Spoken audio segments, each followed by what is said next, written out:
Good morning. Just have a seat up here. Yeah. Will you grab her a book?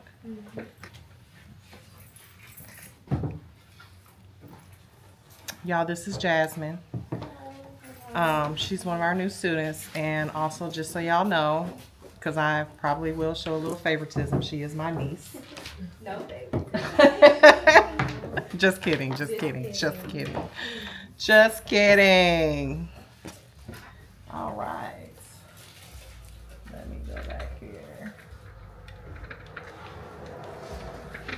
I don't know, because I was going to try to put my, here it is, live now. We are live now. I'm so impressed with myself. Yeah, I've been working on this all week. There is a lag, but you guys get to see me live, but this is also on the screen. Okay. Good morning. Hopefully you have paper and pencils today, because today we are going to be, will you bust open that box, put it right here beside me, because we're going to be digging in that today. Let me start this Zoom too. Oh, and the live. Boom, we're in the live. Good morning, good morning. Let's see. Pen. I can't hear you. I can't hear you. Make sure they can hear me. Oh, I want to. I'm gonna leave that alone today because I don't want to chance it. Oh, and we're good. Okay, no excuses. No excuses. All right. Today we are going to be talking about what? I'm sorry. Oh, you messed me up there. You messed me up there. It's all right. Here's the remote. You can fix it. Okay. Just go back. All right. So we're going to be talking about gel nail enhancements today, y'all. Gel nail enhancements. We are live on YouTube. We are live on TikTok. We are live on Zoom. I just want to say hello. Good morning to Eva, who is in there. Those folks that are in the TikTok, you can join us for $1. $1 if you want to see what's going on the screen. Otherwise, you just get to listen. Don't complain. All right. And this will not be for a replay. Y'all can't be getting this information for free and replaying it. Okay. So, good morning, ladies. I see we're missing some of our seniors. Where is your cohorts today? They're ghosts. All right. So,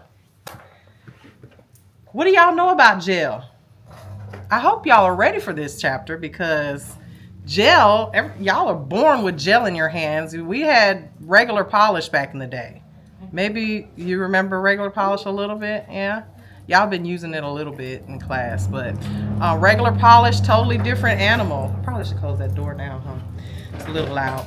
Totally different animal than gel. Okay, good morning, good morning, good morning. All right, so let's jump right into it. If you are on the YouTube, you can ask questions. I won't be answering any questions on TikTok, okay? Now, oops, that's not what I want. Close that out. So what we're going to talk about today, y'all, we're going to talk about, first of all, why you need to learn this particular subject. Okay. We're also going to talk about a little bit of chemistry. I know that's like nobody wants to talk about chemistry, but this is on your state board. You can move that over. It's going to be on your state board. Okay. So you definitely need to know some of these terms. Okay. And we're going to talk about the difference between UV gel and LED gel. Did y'all know there's a difference? There's a huge difference between the two. Okay. And then we're also going to talk about the different types of gel systems that we use in the nail industry today. Okay. Because, you know, like I said, back in the day, all we had was just hard gel. We didn't have any soak off gels, and all of that stuff is totally new when it comes to the nail industry. And when I say new, like the last, 10 years or so, in the last 10 years. All right. We'll also talk about the supplies that you need to do gel nails. Okay, you're going to definitely need certain types of supplies, and I brought a whole bunch of stuff from my studio at home today, and Miss Shayla's going to go through and make sure that I have all this stuff when I get ready to show it to you. Okay. All right. We'll also talk about how you store gel, because there is a certain way you need to store it. Otherwise, you're going to be buying new gel all the time. Okay. And you don't want to have to do that. And also your brushes. Some of you guys probably have cured your brushes to the point where they are hard and no longer usable. I did that all on accident the other day. One of my good brand new brushes too. All right. And also, sorry, we'll also talk about when should you use gel? Like when is it, because you have options, right? What are your other options besides gel? You guys have been playing with it since you got to school. Regular acrylic. You've been using acrylic, and we're not talking about just gel polish today. We're talking about building gel, how to make nails with actual gel. Okay, so yeah, when would you choose gel over acrylic? All right, it's not just always the client's preference. You know, obviously, if they don't want it, you don't do it for them. But there are certain times when you would want to actually suggest gel over acrylic. Okay. Now, why do you need to learn about gel? Why is this important? Don't worry. Why do you need to learn about gel? Y'all talk to me now. I swear to God, y'all, there's 1, 2, 3, 4, 5, 6 people in here. And there's a couple of them that's late. Many clients request. Yeah. Clients are going to request it, right? Some people have never had acrylic. Maybe especially like in Europe, they use a lot of gel products versus acrylic, okay? Not to mention, some people just don't like acrylic, all right? They prefer gel. This is one of them, okay? She prefers gel. I prefer gel when it comes to certain types of nails that I like to wear. Like if I'm doing, sculpting out exotic shapes, I prefer to use gel because it's so much easier to use. There's different gels out there, not just the runny kind, but poly gels and the acrygels and things of that nature, okay? So many clients are going to request this particular service, all right? They're also going to, soak off gels are a whole lot easier. And we'll talk about what's the difference between a soak off gel and a non-soak off gel. Okay, because there is a difference. All right. And what is the most requested type of gel service out there? When you go to the nail salon and get your nails done, what do you ask? Do you ask for regular polish? Do you want regular polish? Why? Less. And you can damage that one? Yeah, regular polish, especially on regular manicures on your natural nails, tends to chip a little bit sometimes. Yeah. And then, of course, it lasts longer. It doesn't peel or chip. Back in the day, we used to call it a no-chip manicure. No chip. Well, that's what we called it. We didn't even call it gel. People didn't understand what gel was. We just called it no chip. All right. And then, as far as the products are concerned, nowadays they have gotten really high quality, okay? Very high quality, and there's so many different options out there, all right? And you'll have loyal clients. Now, not to mention, gel services should be way more expensive. Y'all ever gotten your nails done with gel or even seen the prices on, let's just say a price list in a nail salon, and they're like, okay, your gel, acrylic is this price and gel is this price? And what is it usually? What's usually the difference in the prices? It's going to always be more, right? Gel is always going to be more if you get an acrylic set. So with that being said, if you can master gel, then you'll be able to make more money. Okay. So, all right, moving right along. Now let's get this out of the way. Okay, the chemistry of gel. All right, because this is usually not the fun part, but these words you do need to know. All right, what in the heck is an oligomer? Okay, first of all, monomers are liquids, right? We remember that from our acrylic chapter, right? Monomers are liquids. Polymers are solids, right? So when we talk about monomer, we're talking about the liquid that we do our acrylic nails with. When we talk about polymer, what are we talking about? Solid. Solid. What product though? The We got the liquid is our, when we're making acrylic nails, we got our liquid, and then we also need what? Polymer? The powder. The powder is the polymer, okay? So monomers are liquids, polymers are solids. Now, an oligomer is a pre-polymer. And then what do I mean by that? Okay, a pre-polymer. This is important because remember I tell you guys that gels are acrylates just the same as acrylics are acrylates. All of these things are acrylates. What's an acrylate? Let's review. What's an acrylate? What is it? If something's made out of acrylic, what is it? Is it made out of concrete? No. What is it made out of? What is it? What is the layman's term for it? Come on, senior. What is an acrylate? Is it glass? No.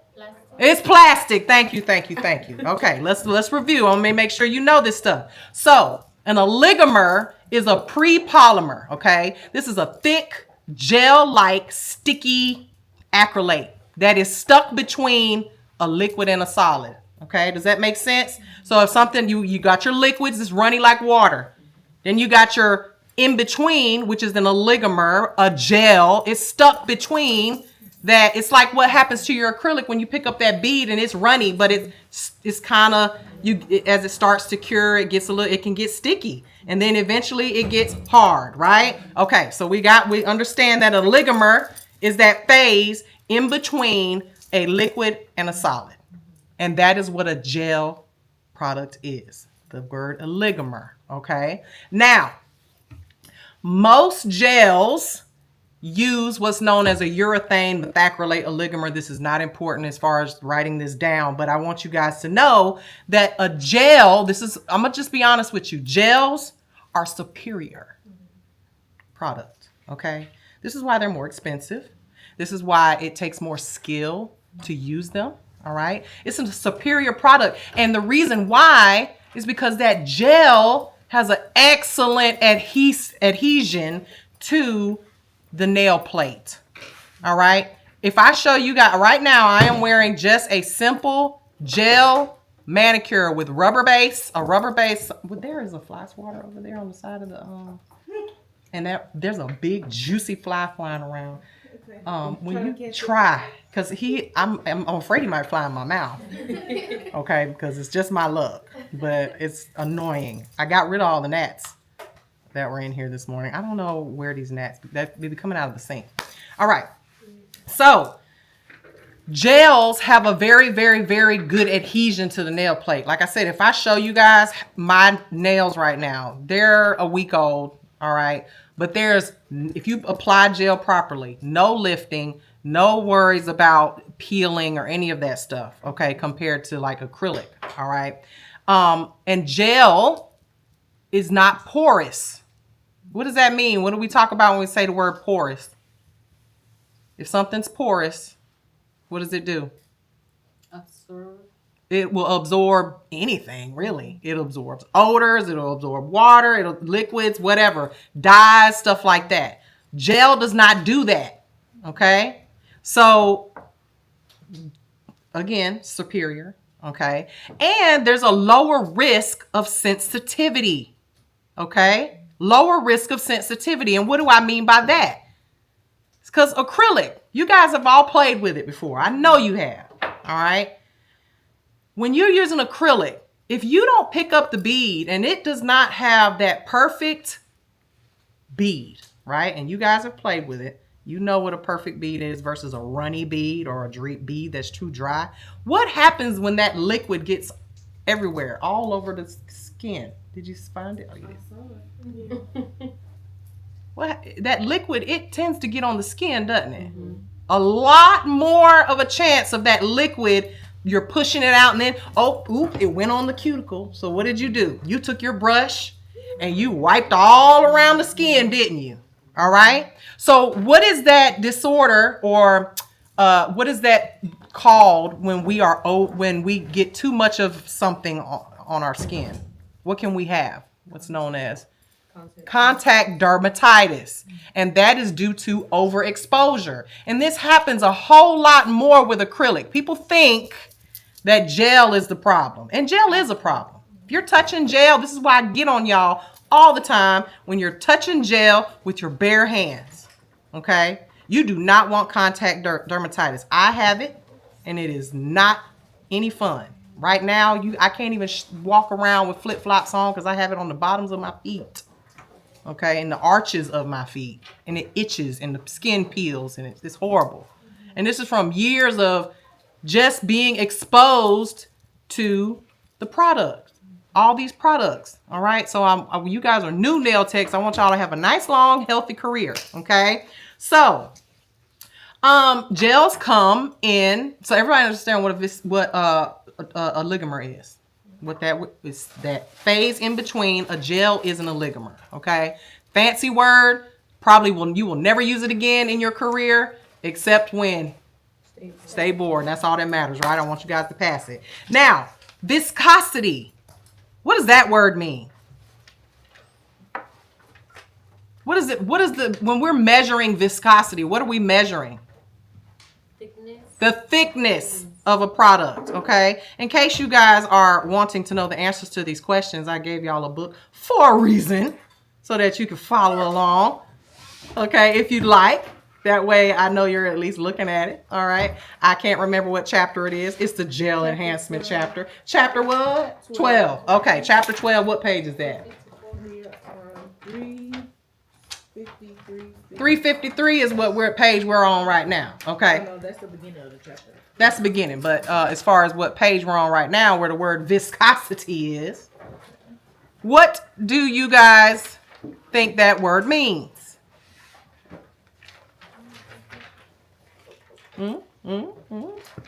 Viscosity measures the thickness, okay? The thickness of or thinness of a liquid, okay? And that affects how that fluid flows.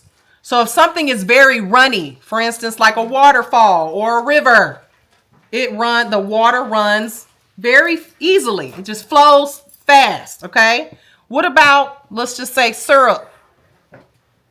It's thicker, right? So we take a syrup and we turn it upside down, and if it's, Mrs. Butterworth, it's gonna run, but does it run like water and splat everywhere?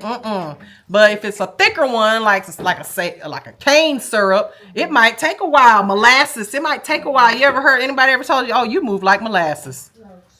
Is that a compliment? Definitely not in the nail industry. Oh, don't go to her. She moves like molasses. Means you take a long time to get stuff done, right? So, viscosity measures the thickness or thinness of a liquid and how that fluid flows, all right? Now, thin viscosity gels, because when we're talking about viscosity, in this case, we're talking about gel today. Thin viscosity gels are going to be more like your brush-on formulas. What's a brush-on formula? We got plenty of them back there on that wall over there. And we just cleaned that this weekend. I want it to stay just like that, okay? Y'all got all y'all's gels last week, right? Did y'all clean them up, put them on your shelf? Okay. What is a thin viscosity gel? That's your brush-on formulas, like your gel polishes, your base gel, okay? Now, medium viscosity gels are sometimes referred to as self-leveling gels. Okay. Any of you guys worked with gel outside of gel polish? We've all used gel polish. Anybody? Yeah, you've worked with it before? Did you notice that, well, because there's different types of builder gels out there, right?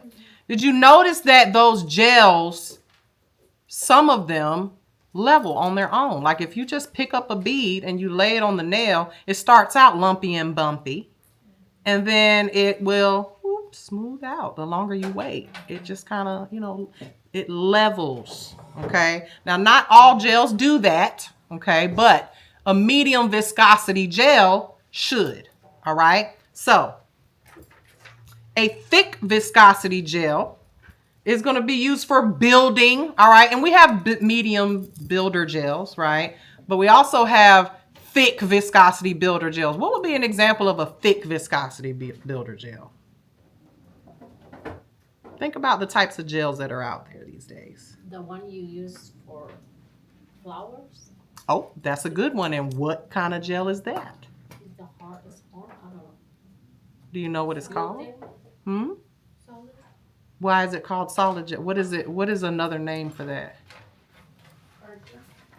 Hard. Where's my phone?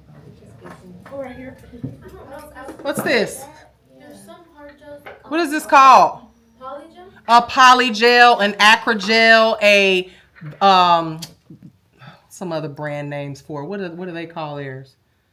Nail extension. Oh well, nail extension gel. But polygel is a brand, y'all. Okay, polygel is a brand, and that brand is gelish. Okay, I think we have some gelish in there. Polygel actually was a brand. It's kind of like Nike and Adidas are all sneakers, right? They're all shoes.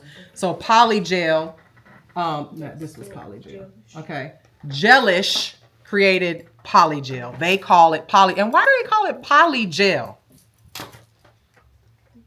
It's a polymer mixed with a gel. We used to make polygel back in the day on our own by taking regular medium viscosity gel and mixing it with acrylic powder. Please don't do that, y'all.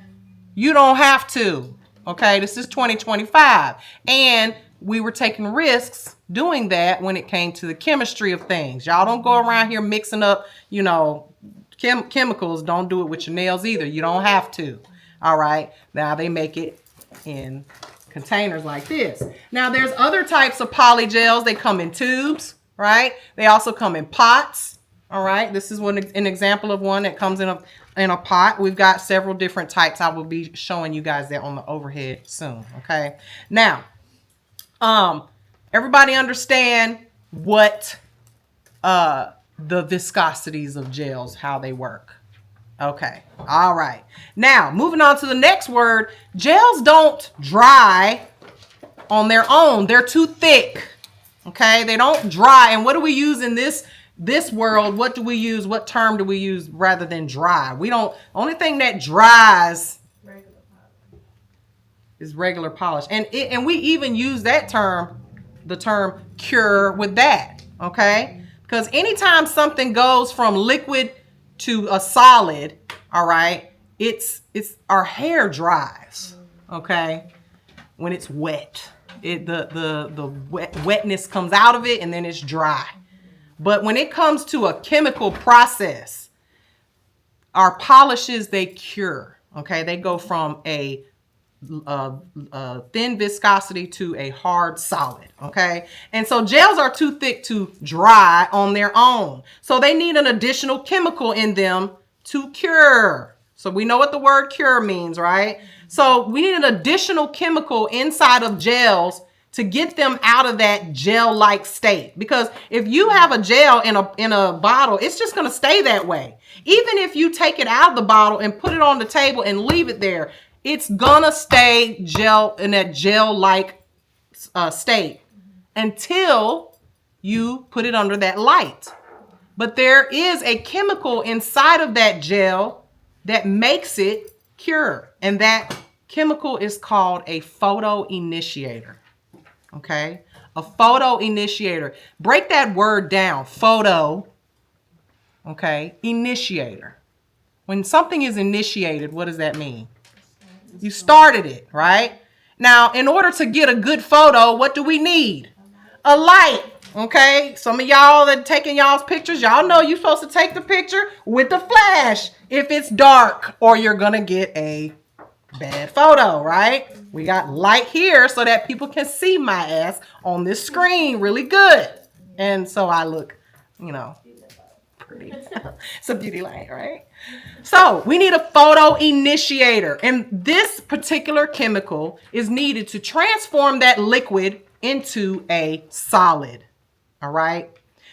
A photoinitiator, the exact definition for it, is a molecule that creates a reaction that when exposed to UV or visible light, it will cause it to cure. Okay. So these are infused inside the oligomers, which are the gel. Oligomer is another word for the gel, right? These photoinitiators are infused into the oligomers so that when the gel is applied to the nail and exposed to the light, okay, in that curing lamp, the gel will harden. Simple, right? You guys, before you took this class, before you started school, you just knew because you watched on YouTube University, right? You went on YouTube and they told you needed a light and you bought it and you don't even know which kind of light it is. You don't know if it's a UV lamp, a LED lamp, a hybrid lamp, none of that stuff, right? You're going to learn about that today. It's very important that you know these things. Now, that light exposure initiates the chemical reaction on that nail. And what happens sometimes, and y'all all have felt it. Ooh, it be burning. What the hell is happening? Why does it do that? I don't know. The nail tech told you, it's okay, girl, just breathe through it. Like you having a baby or something. Spray alcohol on it. It's a lie. It does not work like that, okay? It does not work like that. So heat is created. Y'all remember the word polymerization? What is polymerization? Well, it's firming up, like when it's getting hard. Right. Process. That process that happens with acrylic, remember? Yeah.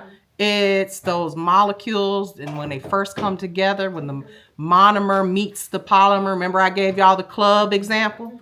They all went to the club. We started out. Y'all was late because y'all always late, ain't you? I said, Mari, we're going to meet up at the club. Bring your friends.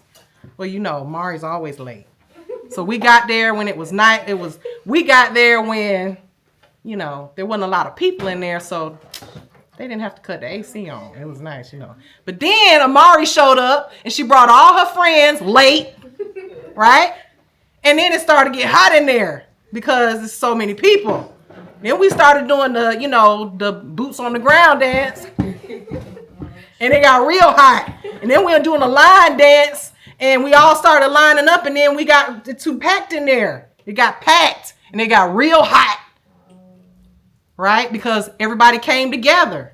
All those monomers and polymers came together. And what's happening is now that let's get out of the club and put it on the nail, it got hard and that heat reaction happened.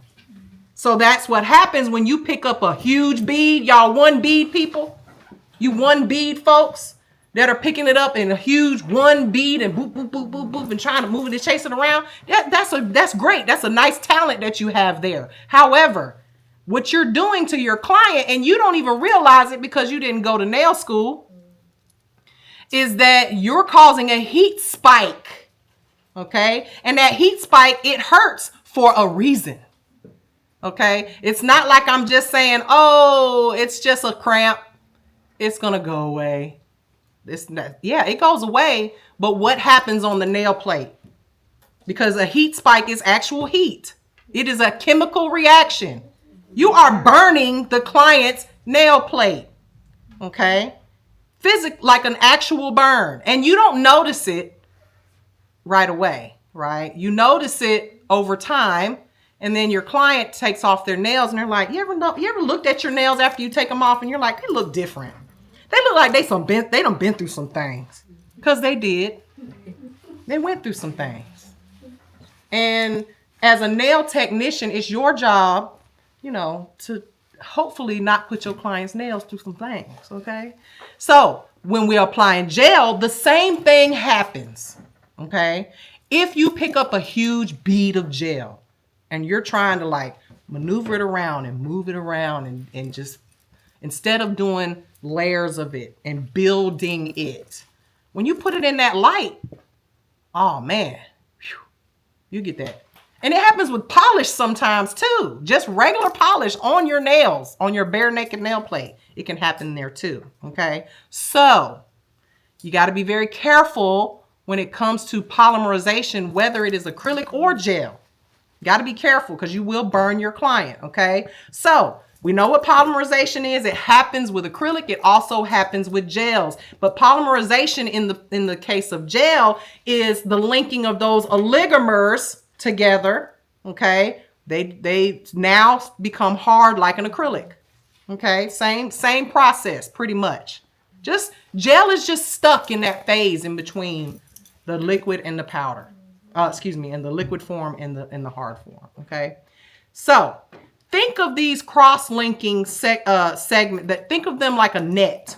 Okay, the tighter the net, the harder the gel. Okay, think of like a chain link fence. So a chain link fence has big holes in it. You can stick your feet in it and climb it, right? Because the holes are just big enough for you to put your tips of your toes in. Not that I've ever climbed a fence back in my younger days. Anyhow, but what about like what do they call it? Chain mail. Though this is thinking more like, you know, during the Viking days when they used to wear that stuff to keep from getting stabbed. How tight it is. You can't fit your feet in between those links, right?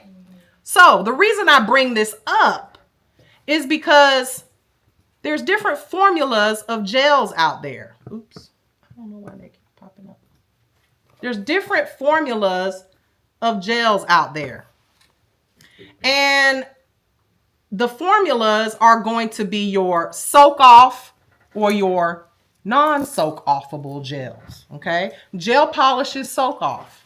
Right, you can most gel polishes these days you can soak off, and the reason being is because those cross links. So think about it in a magnified sense. If you have a gel that is soak offable, you've got to use that acetone, right, to soak it off. Well, all of these things are made of molecules. Everything, you're made of molecules, I'm made of molecules, these gels are made of molecules, but the molecule sizes vary. So if you've got a gel that you can soak off, it's like that chain link fence. That acetone molecule, guess what? It can fit in between those holes and penetrate the gel to soak it off, to break it up. But a hard gel, its cross-link chains are tight, and that acetone molecule cannot fit through it to soak it off. Does that make sense? All right. So gel polish formulas are easily soaked off. Okay. They share a similar chemistry, but they're different in their cross links. Okay. When it comes to hard gel and soft gel. Now, these gel polishes, because they are so thin, they have to be applied in layers, right? We apply, you know, when you put polish on, you do one layer and then you do another layer. Please don't do 3 or 4. If your polish is supposed to be sheer, it's supposed to be sheer. Okay. A lot of times you guys, you know, you pick up a sheer polish and you're like, oh, it's too sheer. It's supposed to be. Some people like that look. I don't know who, but some people like it. All right. So these color layers, depending on the color of the polish, will determine how well it cures. Have you ever tried to cure a black polish and it just kind of looked like a waterbed? Y'all remember waterbeds? I had one back in the day. I love my waterbed. They don't even make those no more, I don't think. Do they? I'm sure you could Oh, I ain't seen one. Yeah, off eBay. Yeah. At your granny's house. Right. Grandma got one. But my mama swore by her waterbed. Conform to you, right? Yeah, but they had their downfalls. Okay. Now, those color, what makes that when it comes to gel, what causes that curing issue that you sometimes have with darker colors? The layer are too thick, maybe? The layer could be too thick. You could even have that problem with lighter colors if you apply the polish too thick. But what is in polish that is causing that gel not to cure all the way through? Think about these big windows we got here, right? They're clear, so that light can come right on through. But what if I put limo tint on it? Black limo tint. The light is not going to be able to shine through. So therefore, the layers of the polish or the light cannot penetrate through the polish if it's a dark color, especially if you apply it thick, okay? So the pigments is what I was looking for that are inside of our polishes will determine how well it cures sometimes. So these are things that you need to know as a nail tech how to troubleshoot. It's the worst feeling in the world when you are sitting there in front of a client who is paying you good money, that took their day off from work, that you got another client coming and something happens and you don't know why or how to fix it. That don't happen to professional nail techs, right? That happens to the YouTube nail techs, not to us, all right? So now we know that you need to apply especially your darker colors in thinner, much thinner layers.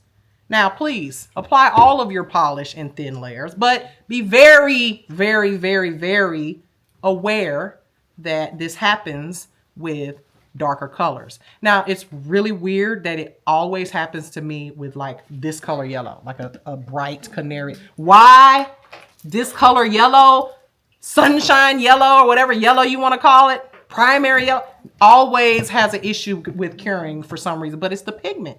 I don't know why. Maybe it's like the sun beating the sun. It's like, nope, nope, you are not going to out sunshine me. I don't understand why it does it, but it does it, okay? So, top coat, that's a different story, especially if you're using a good top coat like mine, right? Y'all use my top coat, right? I love it. I love it. It has a lot of different attributes. It is scratch proof.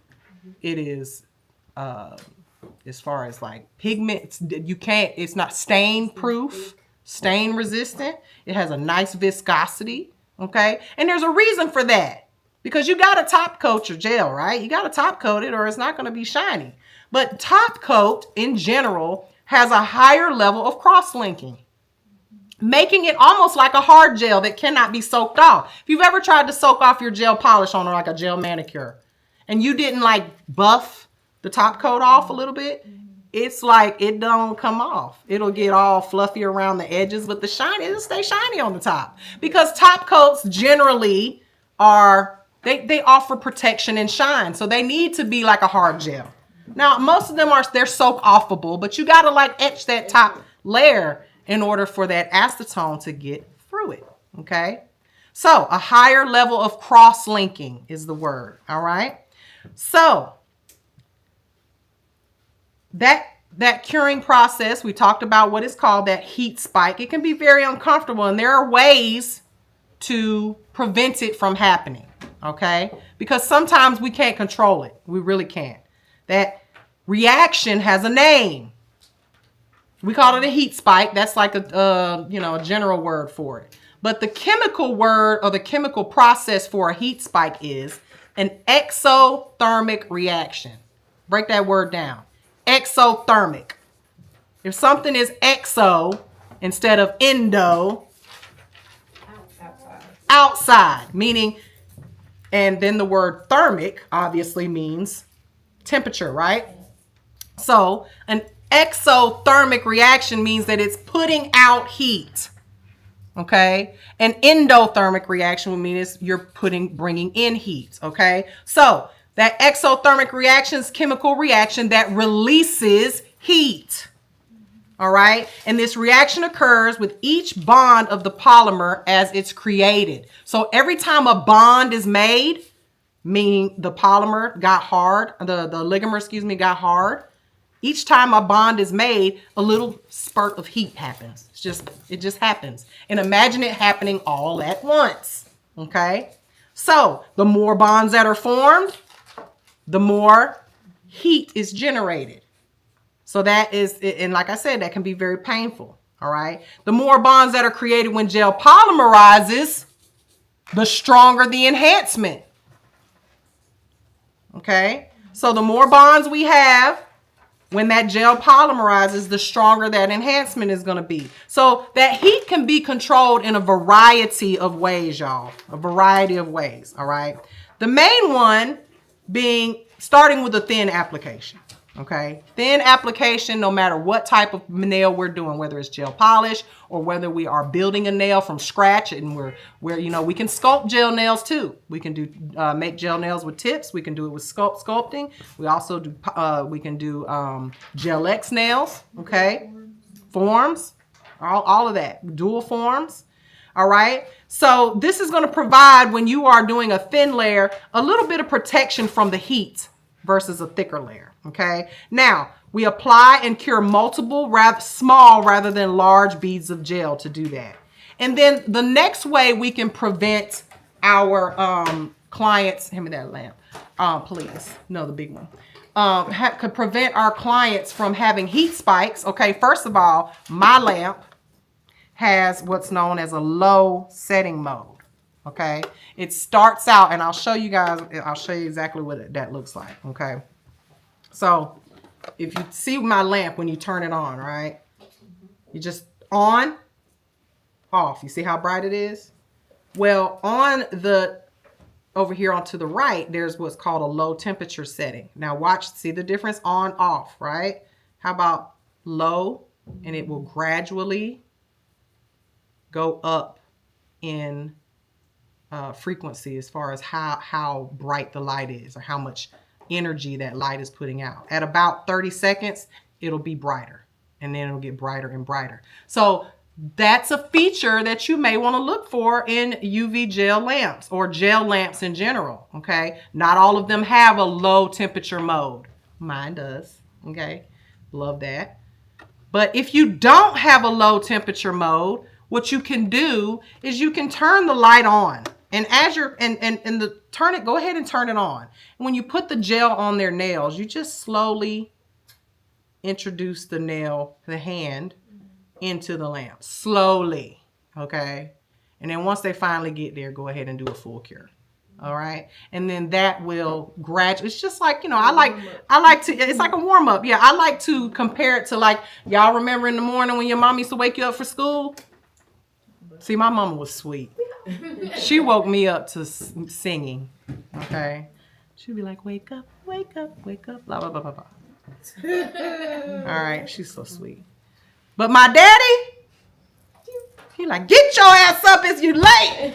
We late, we got to go." Flip the light on, and what do? Ah, my eyes. You put your hand on the eye. Same thing, okay? We want to gradually wake up our nails with a little song in low temperature mode, okay? Got it? All right, so that's a way that we can generate less heat. Moving right along. Everybody with me? Any questions so far? No questions? All right, perfect. All right, so let's talk about the difference between UV and LED. Do you guys know the difference between UV and LED? Have you ever even thought about it, what the difference is between UV and LED? Because there is a difference. Shayla, will you grab one of the, oh, you have, see, this is why I love Shayla. So I don't need it just yet. But I wanted to make sure. I thought we had them over there. So there is a difference between UV and LED gels. All right. And someone just said, because, you know, the chat is my co-host, that UV has radiation. Like, you know, I don't know if y'all saw my latest YouTube video or my latest TikTok or Instagram or wherever you follow me, Facebook. We talked about a young lady who said that she was diagnosed with cancer. She had it on her hands. Now, she definitely had something going on her hands, okay? And I'm not a doctor, but it did look a little cancer. It looked a little scary, all right? It was getting worse, and you know, cancer is like a wound. It just gets worse, and it never goes away, right? Until you are cured of it. Here's the problem with that. First of all, sis still had on nails. She still had gel on her nails, and I'm like, okay. And you know she had gel because she had 3D chrome. You can't do 3D chrome with acrylic. All right? I want you to show me how you did it. If you can do it. All right? Now, it has been proven that UV lamps LED lamps are not cancer causing. First of all, how often do you get your nails done? If in general, we'll just say be nice about it. Let's go extreme. You are a good client and you get your nails done every 2 weeks like you're supposed to. That's twice a month. Now, how many minutes, and I'm just asking y'all from your own personal knowledge, how many minutes do you spend in a UV lamp to cure each layer of gel? Let's just say you do a base coat, 2 coats of polish, and then a top coat.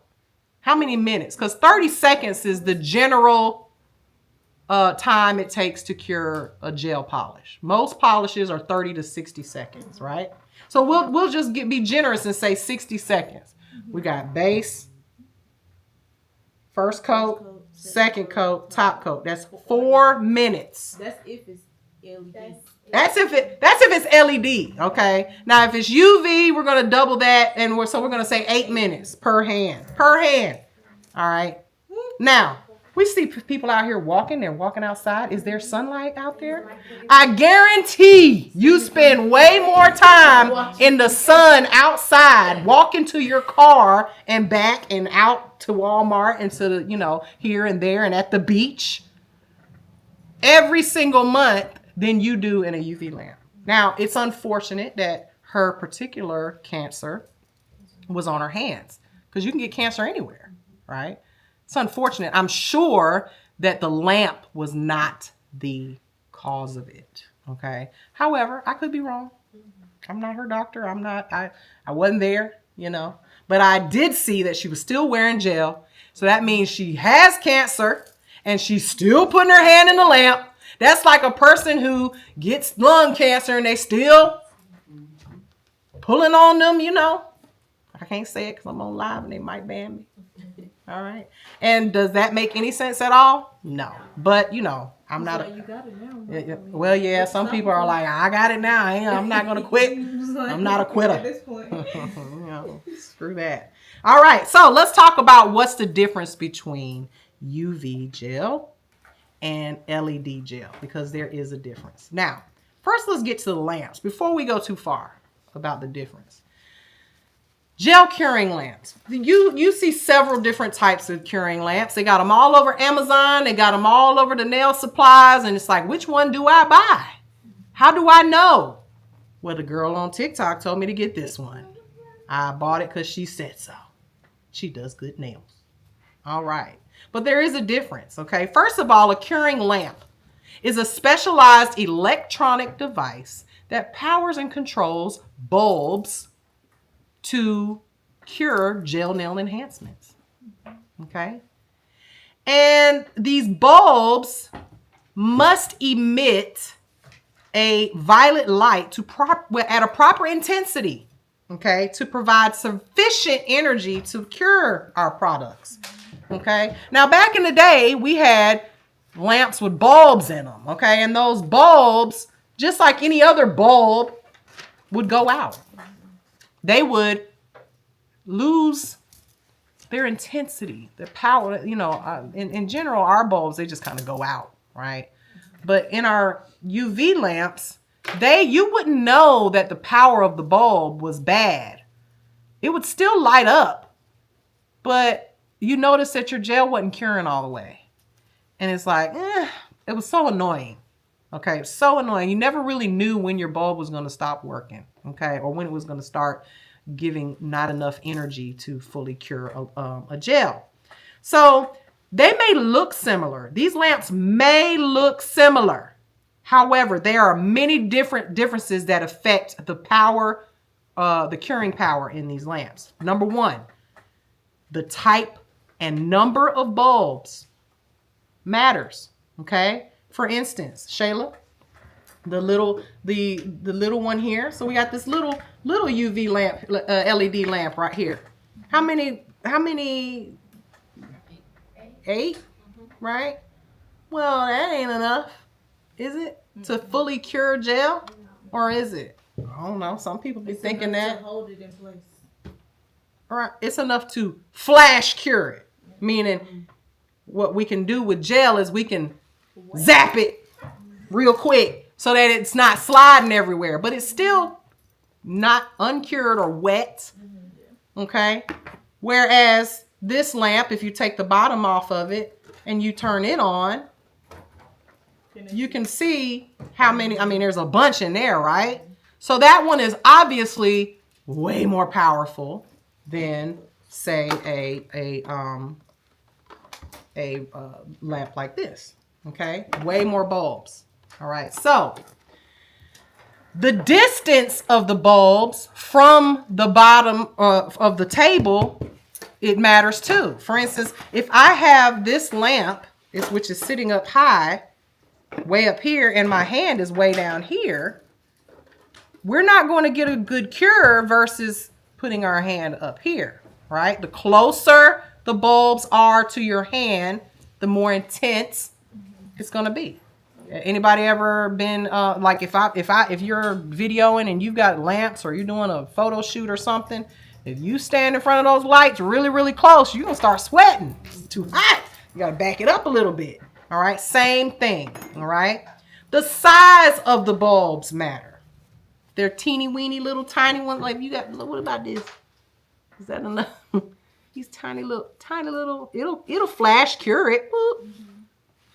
But they're too tiny. It's not enough power. Okay. So power is typically referred to by the number of bulbs inside the lamp, multiplied by the wattage. Okay. So that measures how much electricity that lamp consumes. Let's not get too deep into that because we're not electricians. But you have heard of things like a 6-watt lamp, a 9-watt lamp, a 36-watt lamp. Like, what the hell? What does that even mean? I don't know. I don't know. Just know that the more watts, the stronger the lamp. Okay? And some gels will not fully cure if they are not exposed to the right amount of watts. Okay? You cannot get away with doing a client's nails with just this. You're going to do this and it's going to be dry on top, and then they're going to walk away, go home, and call you the next day after they took a bath and say, my polish peeled. It's sticky. It's wrinkly. It's wrinkled. It's like a waterbed. Okay? You cannot get away with it. You have to have a full-size lamp. All right? Now, I'm going to say this, okay? And again, take it how you want to take it, or run with it if you want to. But if you are going to be using one specific brand, why not just buy that brand's lamp? If you're bougie like that and you're going to be using only Valentino gel or Vetro gel or, OPI gel, get an OPI lamp. Okay, if you're like that. All right, if you're one of those people. Or at least do the research on how much wattage. Go to the OPI website and find out what kind of lamp they got, whether it's 36 watts or whatever. You see what I'm saying? And get a lamp that is equal to that. Because people will say, and this is true, the chemists say that you should not mix and match products and you should use the lamp but we got 17 different types of products up there. Yeah. You think I'm about to have a lamp for every gel polish? No, and neither are you. So let's be realistic here. Okay, but at least make sure that you are doing the research. And most companies, if they sell gel, they will have a lamp for their gel. Find out what kind of lamp it is, and then go get a lamp that is equal to or to that power. Okay, because you don't want to be walking around with uncured gel. What happens if you have uncured gel on your nails for an extended period of time? What is it called? You'll get contact dermatitis due to overexposure. Okay. And that happens a lot with gel nails because, again, especially if we're using a color that's opaque, it'll cure on top, but it'll be uncured on the bottom. And you see this a lot with polygel, especially colored polygels. Okay. So everybody understand what wattage is and how to multiply it. So for example, if a lamp has 6 bulbs and each bulb is 6 watts, 6 times 6 is what? 36 watt lamp. Make sense? All right. Moving right along. So UV versus LED. Now, gel curing lamps will use either LED or UV fluorescent bulbs. But now we have hybrid lamps that do both. Okay. Now we have a lamp over there. We have some lamps over there. They're the black ones, those artistic lamps. They're just LED. Okay. They only cure LED polish. I know we didn't bring one. They looking back there. We didn't bring one up here. But they only cure LED polish. I've had those lamps for at least 10 years.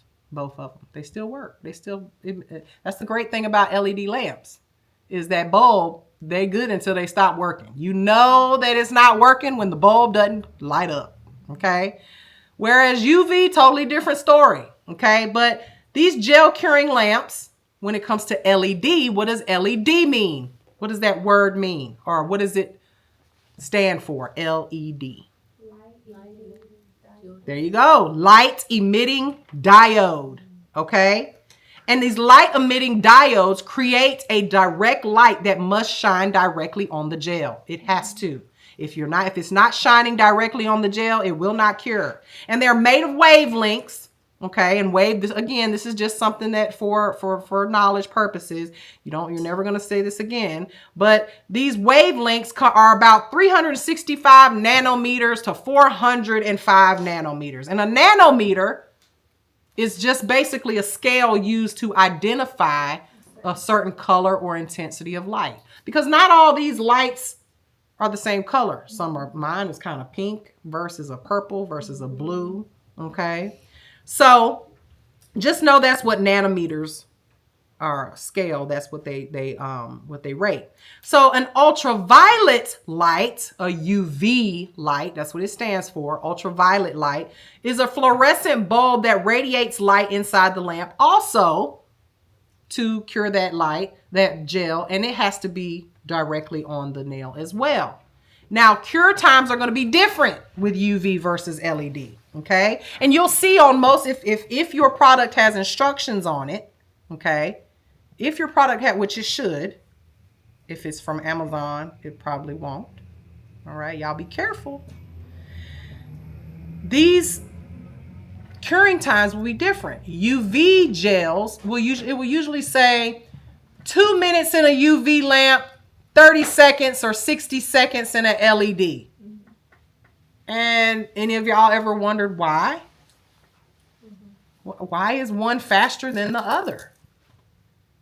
Why is one curing faster than the other? The LED is, and why do we want it to cure fast? Like back in the day, it was like most of you can polish one hand in less than 2 minutes. It was annoying. Like you would have to be like waiting on the nail to finish curing before you could go to the next, because you'd be done with this one. So you had to kind of pace yourself, because you don't want your client waving their hand around with the wet gel while this one's still curing or on their phone. It was annoying, right? Especially when you got really good and really fast with your polish application. All right. So LEDs are more common in the nail salon right now, right? You don't see, this is a UV lamp. And how do you know it's a UV lamp? How do you know that this is a UV lamp? The bulbs. This is old school. This is what I like to call Old Faithful. And there's a reason why I like to call it Old Faithful. And we'll get to that in a second. But you know this is a UV lamp because of the bulbs. These bulbs come out and they have to be replaced. Now this lamp, you can buy this lamp for $20 in any nail supply. The issue with that, because you're like, oh, $20, cool, that's cheap. I can do that. I don't mind waiting 2 minutes. Not a problem. But these are not. These are about $10 a piece, and there are 4 of them. Okay? So you have to replace these and often. And what we used to do, because we couldn't tell when they were going to stop working, we would write a date on here. Okay? I would write 4/11/25. And I would just replace them because I was a regular working nail tech. And I knew that these bulbs would only last about, I can't remember, they would tell you how many hours, right?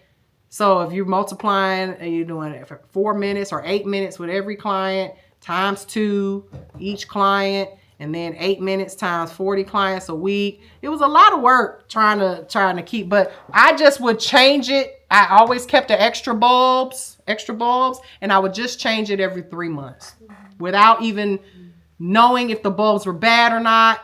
If I used it too much, if I took on a 2-week vacation, I still changed it, okay? Just so I could ensure that my products were curing properly. Thank you, dear. So, an LED, I've already showed you guys, y'all see the LED lights, right? So, these LED lamps, they're more common. They save time during the service because they cure a lot quicker. And the less curing time, and they last longer than these UV bulbs, and therefore they're more expensive. Okay, you can't get a UV lamp that has a good quality one for less than $100. Now on Amazon you can, all right, but again, how many watts is coming out of that thing? Do you know? Did you even look? Did you even know that you needed to look? Nope, you just bought it because it was cheap.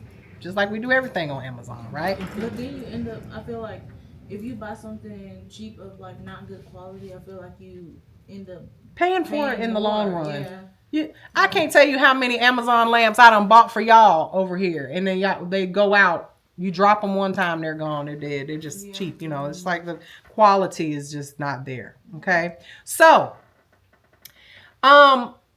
you save money with UV lamps in the long run, which is what Shayla is saying. So you're going to want to make sure that you get the right LED lamp for the manufacturer of the gel that you're using. Okay. Now, understanding that viscosity and the differences in your builder gels is critical, y'all. So a good way to check your gel lamp to make sure that it's curing what you have. Okay, because there are still UV gels out there. There's still that cure only with UV. All right, and I'm gonna explain this why I call it Old Faithful in a minute. Okay, test it. Put the gel on a little, like on the back of the backing that's on the gel, the forms, our sculpting form. Put a little dab on there. Put it under the light and see what happens. See if it cures or if it doesn't cure. Okay, you'll know. If you put a UV gel underneath the LED lamp and it doesn't cure, that it is not a UV curable, LED curable gel, okay? Now, everybody understand the difference between the lamps. Now, let me explain to you why I call this one Old Faithful and the LED lamp, it's just a LED lamp, right?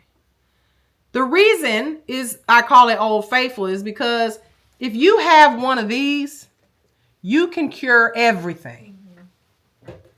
Now, that does not mean that, so if I have a UV gel, I can put it in the UV lamp, it'll cure in 2 minutes. If I have an LED gel, I can put it under this UV lamp and it'll cure. But in how long? Because LEDs usually cure in 30 to 60 seconds, right?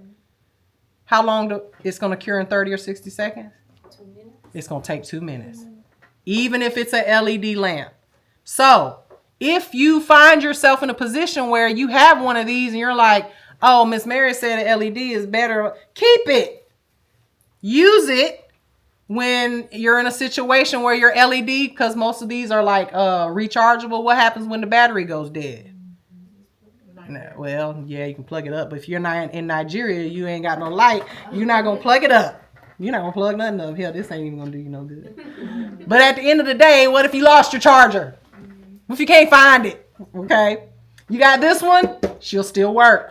But you still have to put your 30-second to 60-second LEDs in there for 2 minutes, but it'll still work. Now, on the other hand, if you've got UV gel and LED gel and all you have is an LED lamp, your UV gels are not going to work. And your UV gels, they're not going to all of a sudden turn into 30-second cures. Okay, so you still, you know, this one is just going to cure everything. Okay, your UV bulbs cure everything. Make sense? Okay, now we have what we call hybrid lamps now, which is what my lamp is, and most lamps are nowadays. Okay, Most lamps are. And what does that mean? That means they cure both UV and LED. Now, here's the misconception, and I explained this on my video that I posted the other night. People think that LED lamps, they're like, oh, I don't want you to use a UV lamp on me because I don't want to get cancer on my hands. Baby, why do you think that that lamp can cure both UV and LED?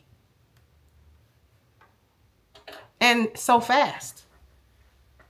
Because it's putting out UV rays, and very intense UV rays at that. It's even more strong when it comes to the UV light that it emits, or radiation as people want to say. All right? So keep that in mind when your clients, because they think they know everything because they saw it on TikTok. I know what I'm talking about. I am a TikTok watcher. Okay? So make sure that you know this information so that you don't sound like an idiot. Okay? I don't want y'all having those problems. Now, let's talk about different systems that are out here nowadays. There's tons of different systems out there. Okay? But when it comes to these systems, there's two different types of gels. Now, we talked about hard gels and we talked about soft gels. So hard gels versus soft gels. Which one soaks off? Which one doesn't? Soft gel, you can soak off. Right. Soft gels soak off. Hard gels do not. Remember, we talked about the cross-linking and the way the acetone goes in there. Now, you will hear when we talk about hard gels, in the nail industry, we call them traditional gels because that's used to be all we had. Even gel polish was hard gel. You could not, you had to file it off. Okay. Now, we file off our gel when we're filing it off of acrylic nails because you can't soak off the gel and not soak off the nail, right? So we file it off anyway. But what about with manicures? We're going to soak that gel polish off so that we don't destroy our client's nails. Now, here's the difference. Okay, and when we talk about this subject, folks, like, there are soak off polygels and blah, we did find one, right? Mm-hmm. Okay. But in general, hard gels are meant for use for making extensions, okay? You cannot take a gel polish and build like 12 layers and make a long nail out of it on a form. It's still going to be bendy. It's going to be bendy, okay? So hard gels, think of sculpting with it or doing tips with it, okay? Hard gels can build very strong extensions. Soft gels cannot. Okay, soak off gels. Now, there is an asterisk there, which they are starting to make soak off hard gels. We only found an example of one. And what was that? Was it McCart? Yeah. Was McCart? It's non-sticky versus sticky. Yeah. But this is new. This is Are polygels normally not? They are not soak offable. Polygels are hard gels. I had to file. You've got to file, meaning you have to file them off. This is the drawback of gel. Okay?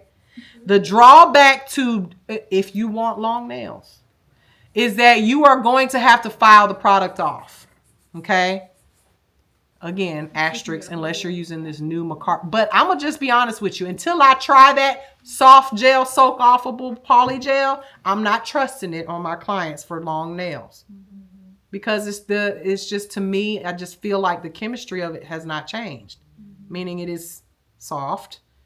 And when we say soft, I don't mean like it's just going to bend and, like rubber. But soft gel is just the term for a soak offable gel. I just feel like the chemistry has not changed still. And that means that it's not going to be able to withstand these extendos that you guys like to wear. Okay. These long nails that you guys like to wear.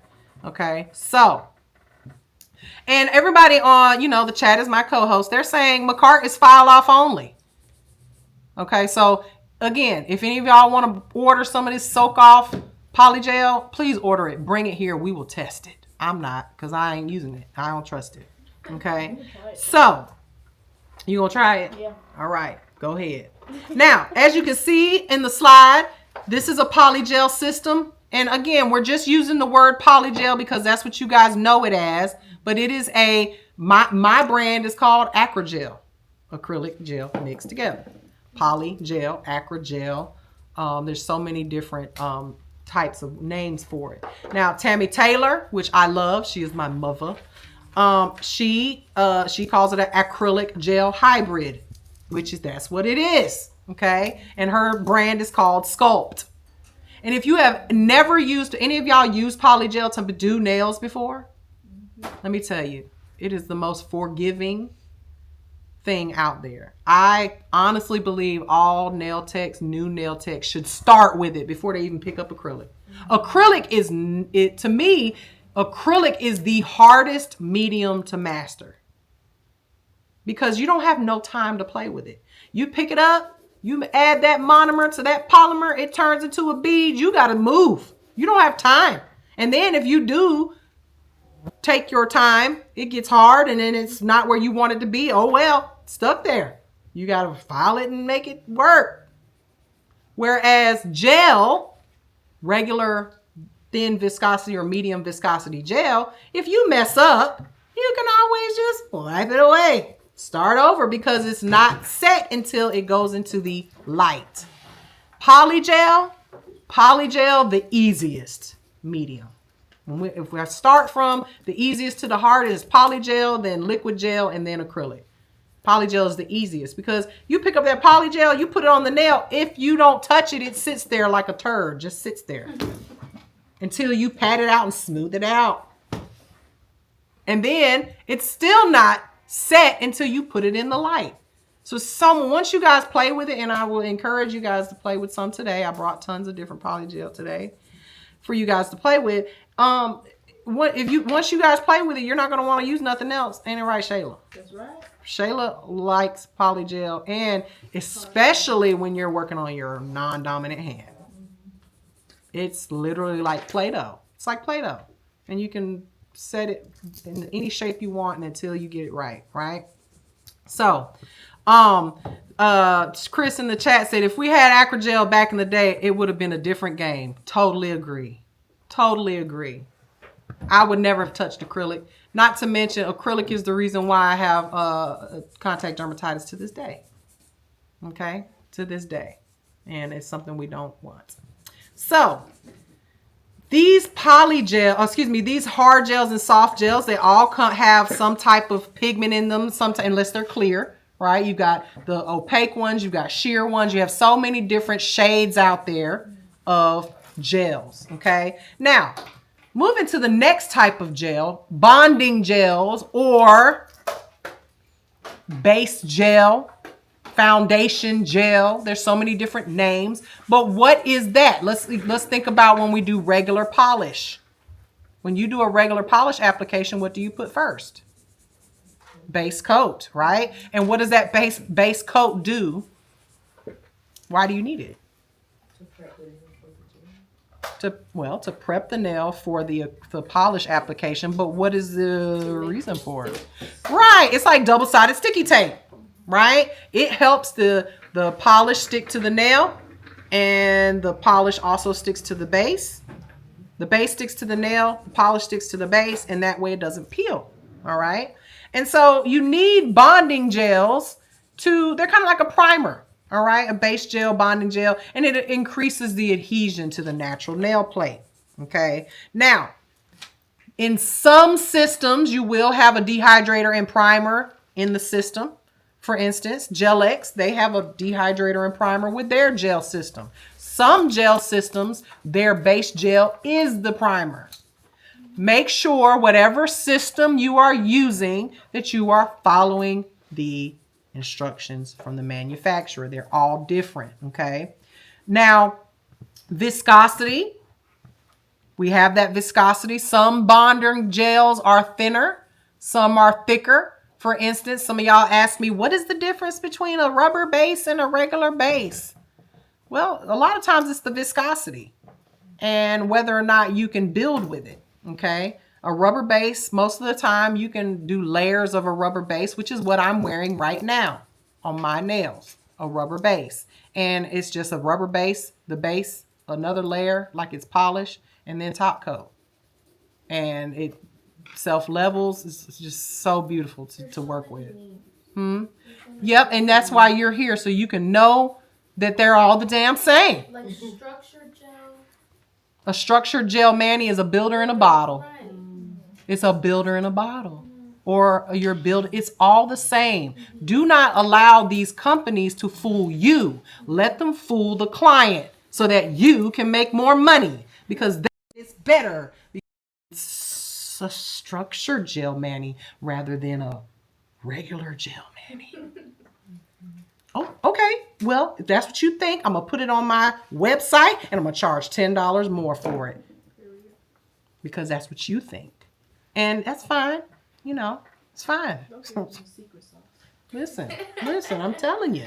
The client doesn't know the difference. They don't know the difference. You need to know the difference. All right. So, with that being said, they need to be cured under the light. Almost always, they need to be cured under the light. All right. And moving on to the next type of gel is our builder gels. Okay. Our builder gels. Our builder gel. Let me come out of that and then back into it. Why am I stuck? Am I stuck? Why am I stuck? My face is stuck. That looks really crazy. Okay. Yeah, like, let's do this. Let's do this. Okay. So, builder gels, okay, we use those to create an arch or an extension. Okay. Builder gels are usually going to be your hard gels. Okay. Hard gels, like I said before. Now, come in lots of different viscosities. Let me turn that around. To be on me, that's better. Okay. I'm going to show you guys a few different ones in a moment. Let me turn this on. Okay. I'll show you guys some different viscosities. All right. So I've got, these are 3 different types of builder gels here. Okay. 3 different types. One of them is a medium viscosity builder gel. And one of them is, am I not? Oh, it'll pop up. That's because this one got a little laggy lag. This one is live on YouTube. It'll pop up in a second. But I'm going to show you guys right here so y'all can see. Well, 2 of them, they're 2 different colors, are of medium viscosity. And then the other is a thick viscosity. Okay. In between, I would say in between medium and then your poly gel. Okay. So this is a builder gel. Okay. Y'all see that in the pot? You notice it's not moving. It's not moving at all. Okay. Boom. How about that? It's not moving at all. It's just sitting there. Okay. But this is a builder gel. Beware when using these that, just so you know, because your client's going to be like, is it going to look like that? And I always joke with them. Yeah. I'm like, yeah, girl, you know, this is my first time using this product. It's going to look like that. They look worse before they look better, but these make the prettiest and crispiest pink and whites you have ever had. Okay. So this is a builder gel that is a very thick viscosity. Okay. We back. This one is also a builder gel with a very thick viscosity. Okay. You can turn it upside down. It's not going to move. All right. Whereas, and they just sit in the pot like that. That's how you know it's a builder gel. All right, for sure. Then here's another one. This is also a builder gel, but it has more of, well, this one also has a thick viscosity. You can see it's not gonna turn over and be thick. Okay. Then you've got the one that's what I need, that one, which is what you guys are going to use today. Give me a pink one because I want them to be able to see it. Okay. You guys are going to be using this one, which if I turn it over long enough, it will start to come out of the container. Okay. But it is thick enough where I can catch it. Okay. And it not come out of the container completely. This is also a builder gel. They are all hard gels. All right. They are all hard gels. You can determine what type of gel you like to use. All right. This, I love to use. I as a well-rounded nail tech, you should be able to use all of them, if you ask me. Okay. Now my poly gel, or Acrylic gel. Okay. When you squeeze this out, it's like toothpaste. Okay. Very thick.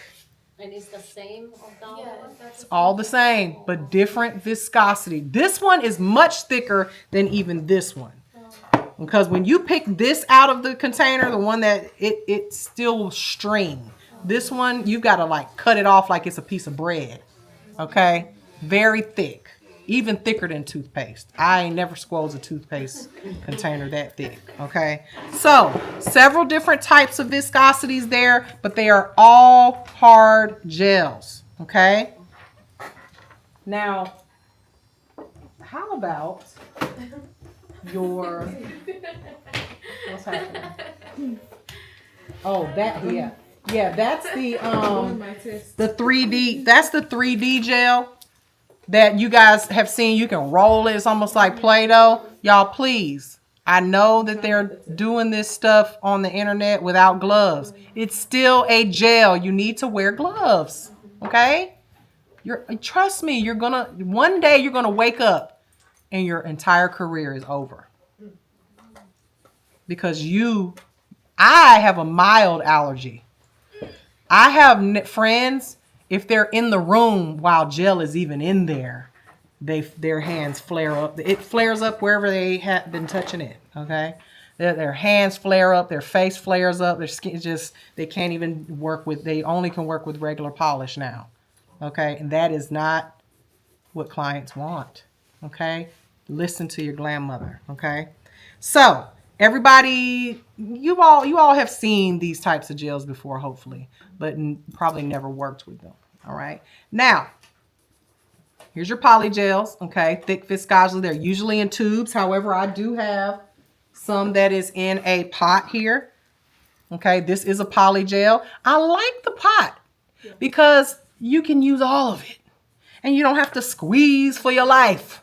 Okay. In this case, we use a spatula. Okay, you've probably seen these spatulas and things of that nature, which I have my tools and stuff in there at the bottom. You would spoon it out and then put it on the nail. And the great thing about it is you can spoon this out. Spoon this out, put it on all 5 of the nails. Just kind of pick it out what you need. Spoon it on all 5 of the nails, do all 5 nails, and then put it in the light. Yeah. Okay, that's the fast way to do it. Okay, very, very thick product. Okay. Is that gelish? No, I got this at the show. This is an indie brand called Latin Nails. It was that lady didn't even speak English. Okay. When you go to the shows now, there's a lot of indie brands, like smaller brands. They bring their products and sell them. Is this any different than any other poly gels? Just the brand. I mean, she's got this color container. It's in a pot versus a tube. Support the people you want to support. At the end of the day, these people are trying to build their brand. I bought some because she reminded me of my auntie. Okay. So, all different types out there. Again, this right here, baby, it is thick. Okay. Thick. I mean, this is that gel that you can. This is that gel that you can make sculpt shapes and stuff with it. Okay. This was only $14 on Amazon. I love this stuff. One of your classmates on Saturday, she is like an artist. She's actually a tattoo artist. She was using it and she made some beautiful like charms and stuff out of it, like 3D stuff. And I had to get some. This was on Amazon. Okay. It's Savvyland. It's the non-sticky solid builder nail gel. That's what it's called. Non-sticky solid builder gel nail. Nail gel. Sorry. And it was only $14 for this big container. Okay. Probably never end up using all of it, to be honest with you. Okay. So. Can I ask you a question? Yes, dear. I've seen on social media, of course, Mhm. some people put a plastic nail tip and then one of those gels over it you can't do that with softer gel. Okay, so they take a plastic nail tip. Like when you put acrylic, Mm-hmm. they'll put like a plastic tip, And then and put then gel they'll over. put either I don't think it's builder gel because I feel like that doesn't make sense if It's it's just not regular hard gel. enough. That's Okay, what- explain to me what she's talking about. That's usually for when they do polygel nails because gel sticks to gel. So you have to put a base coat down before you put the polygel on top of it. So okay, so I think it's in a pot. Mm-hmm. It's in a pot, whatever they're using. It's mostly these Russian manicurists. Because my page Red is full flag of like number a one. bunch of different nail people. Mm-hmm. And they'll put a regular like plastic tip and they'll On a cut bare it nail. On a bare nail. Mm-hmm. And then they'll use something in a pot and Mm-hmm. build it to the end.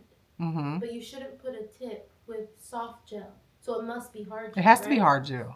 Yeah. Does it Yeah. make sense? If Yeah. it's You soft can do gel with tips.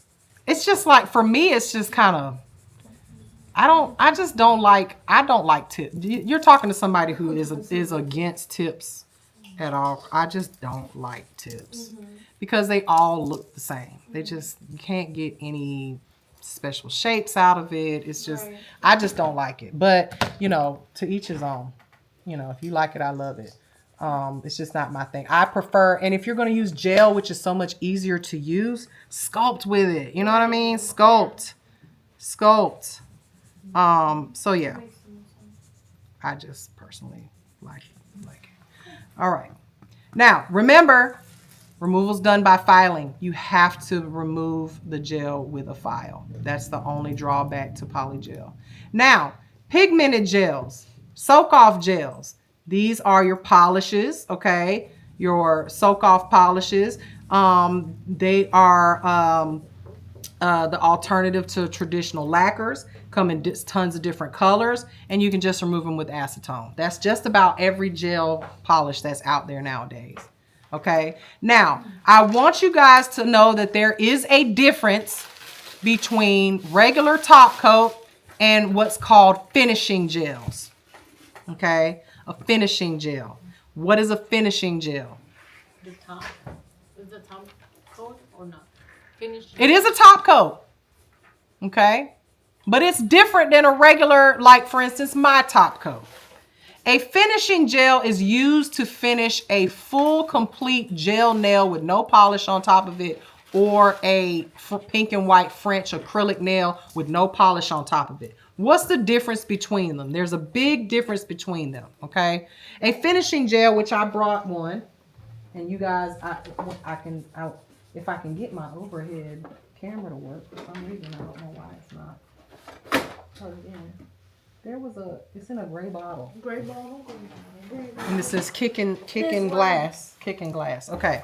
So this is a finishing gel. It's called Kicking Glass. It's just a brand. Okay. I got it from Profiles Nails. If y'all don't know about Profiles Nails, you got to get on there. They got all the nail art, cute stuff. Profiles.com. Okay. Profiles. This particular type of gel is what I like to call a sealer gel. So when you're doing, let's say, pink and white acrylics, or a gel polish, let's just say a poly gel nail with no polish. It's an opaque pink color like, I wasn't trying to flick you off. An opaque pink color like this, no polish.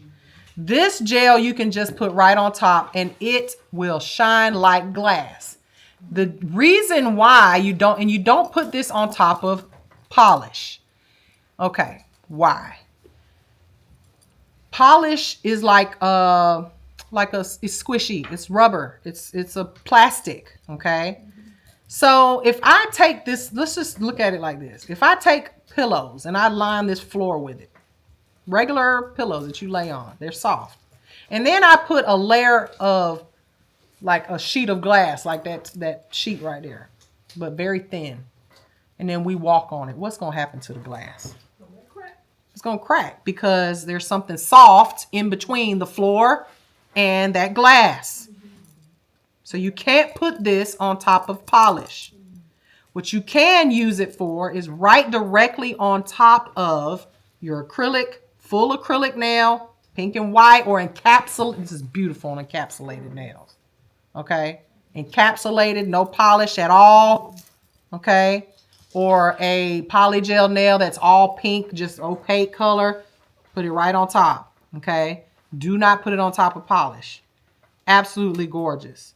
It will shatter like glass on top of polish. And you've probably seen this before, like if your nail looks like somebody threw a rock at it and it's like shattered looking. It's because they used the wrong type of gel polish, top coat. Excuse me, the wrong type of top coat on the nail. All right, does that make sense? Okay, perfect. So when it comes to top coats, y'all, there are two different types of top coats as well when it comes to the inhibition layer, tack-free or non-wipe top coat. And then there's top coat that has a tacky layer to it, that inhibition layer. Why you would buy a top coat that has a tacky layer to it, I don't know. This is 2025. Why would you buy that? Because you've got to wipe that tacky layer off. That will cause you to have more exposure to that gel, as well as your client. If you're not wearing gloves and you're rubbing that tacky layer off, it's going to be sticky on your client. So why use it? Okay, there's really no reason to use it. But what is that inhibition layer?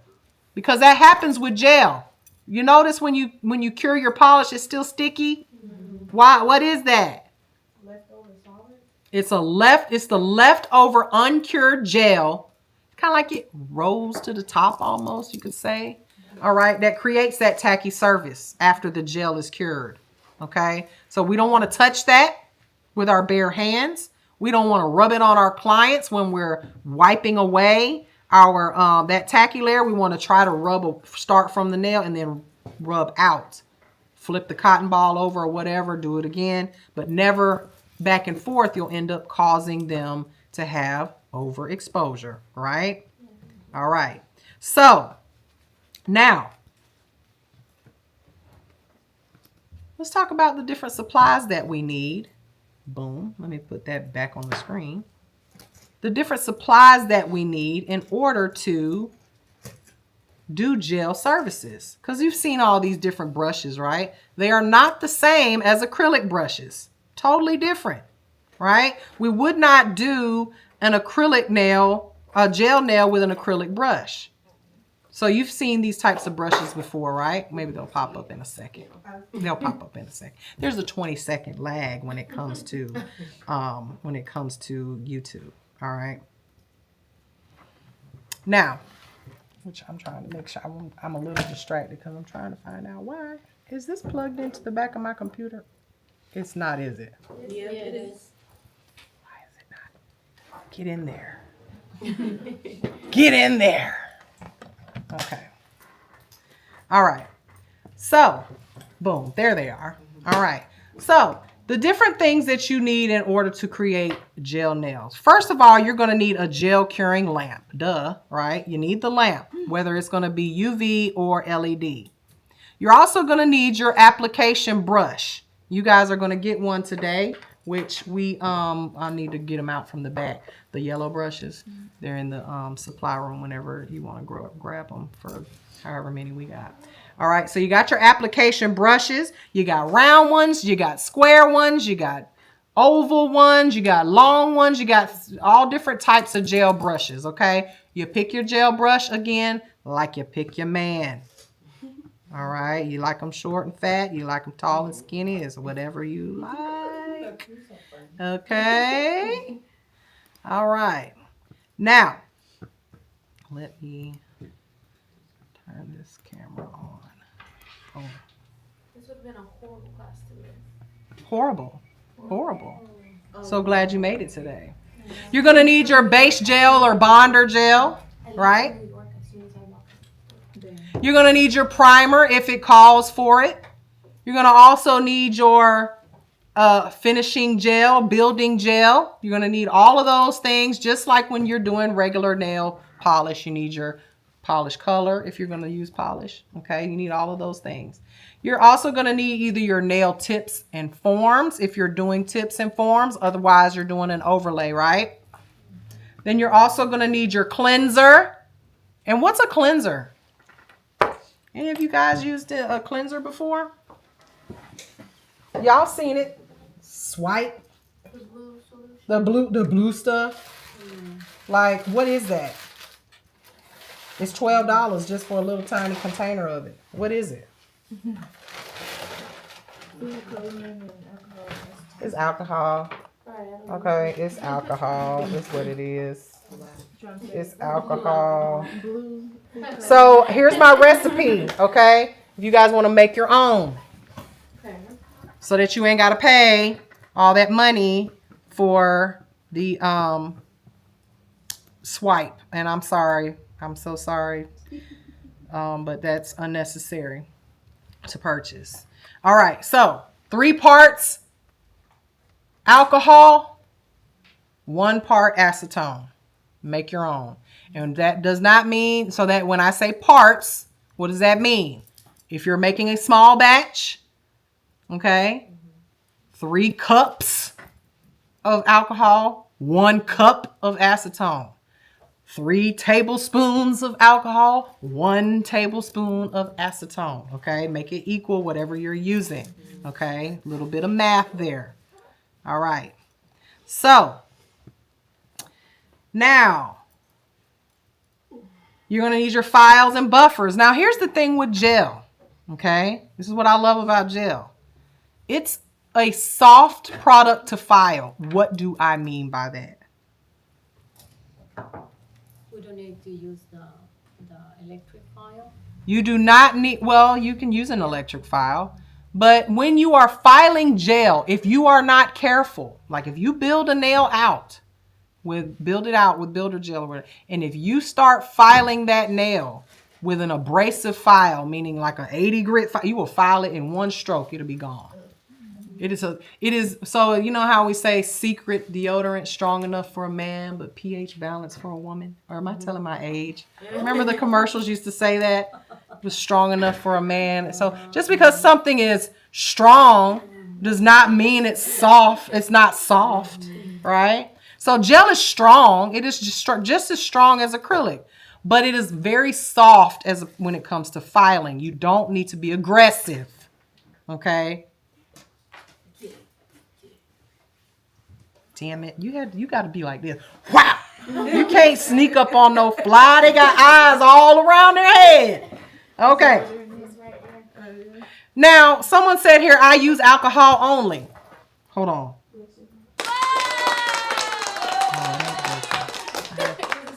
Yeah. It's supposed to go, yay! You can use alcohol. Yeah.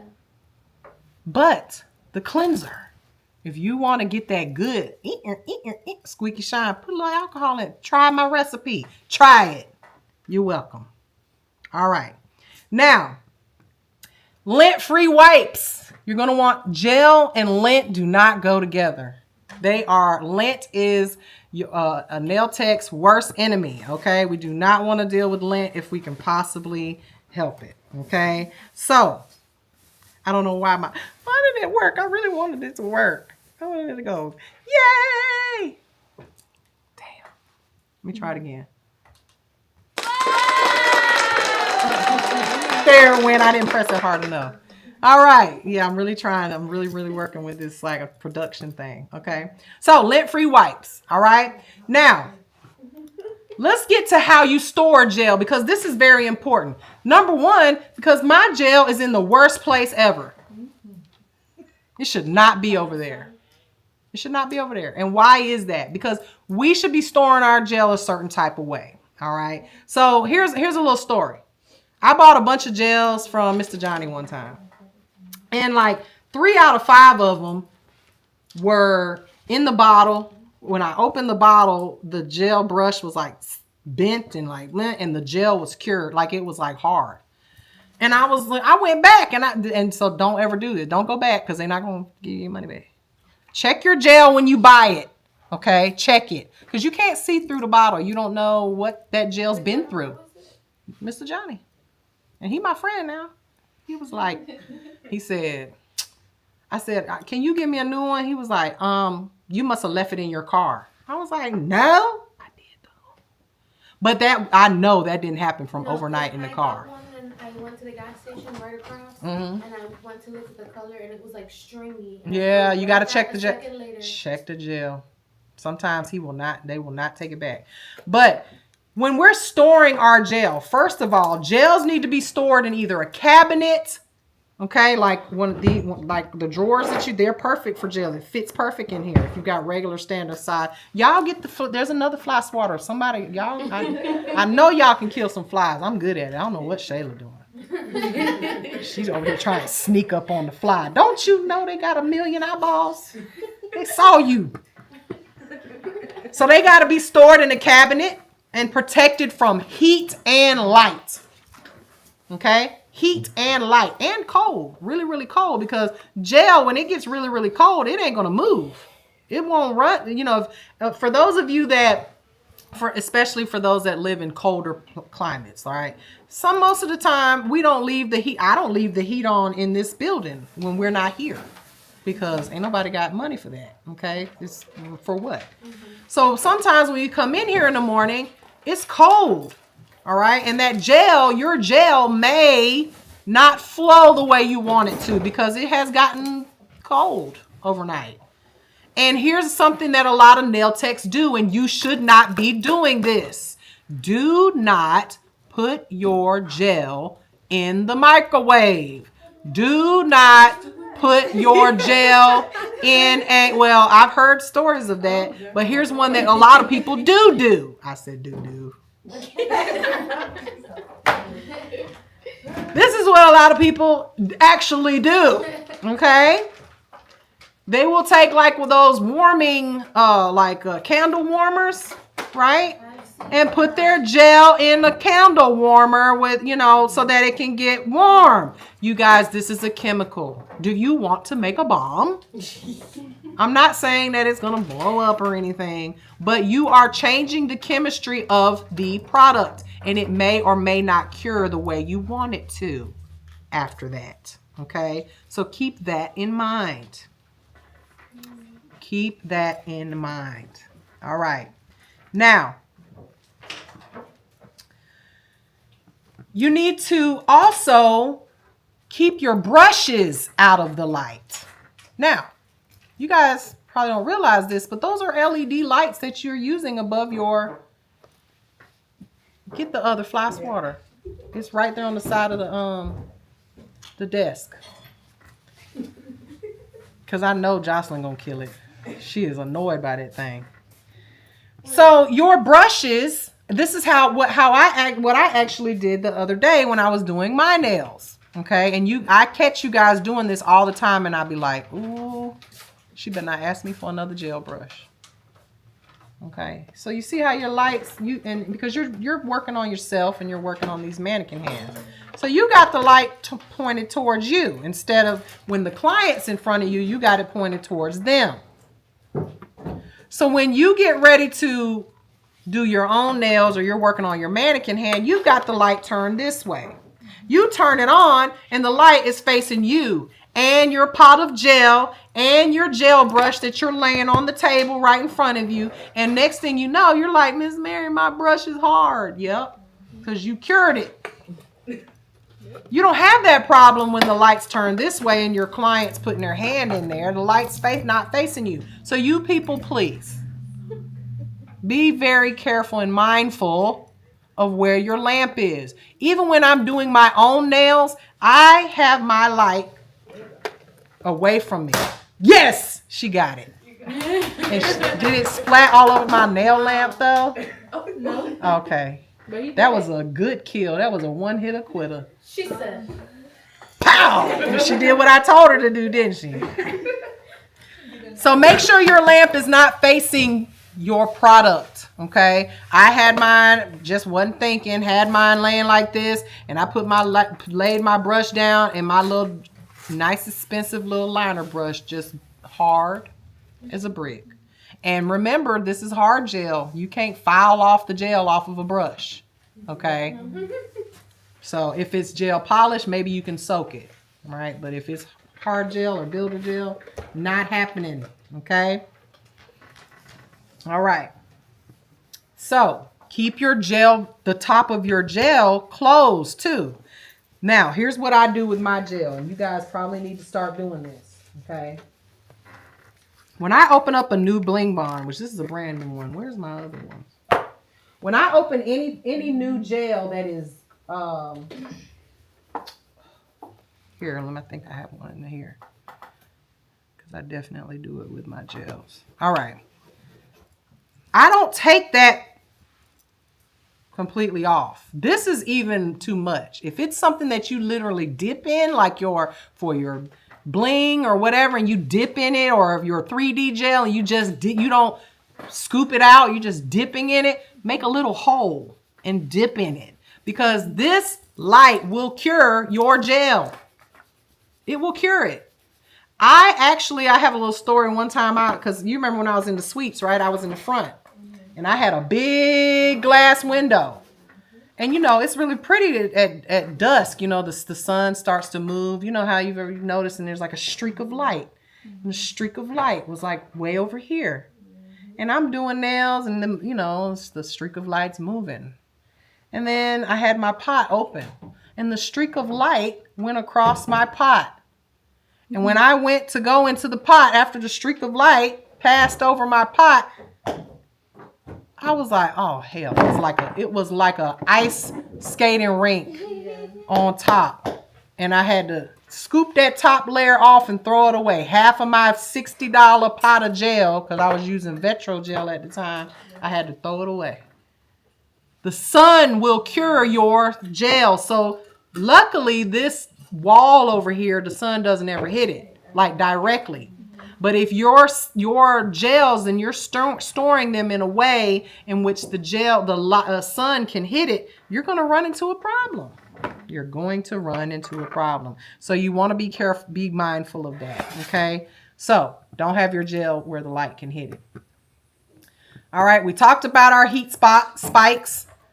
So when we're applying gel, I want you guys to know these terms, okay? These different terms known as floating the bead and stringing the bead, okay? I have to show you this so that you guys know what I'm talking about. Otherwise, you're like, what the hell?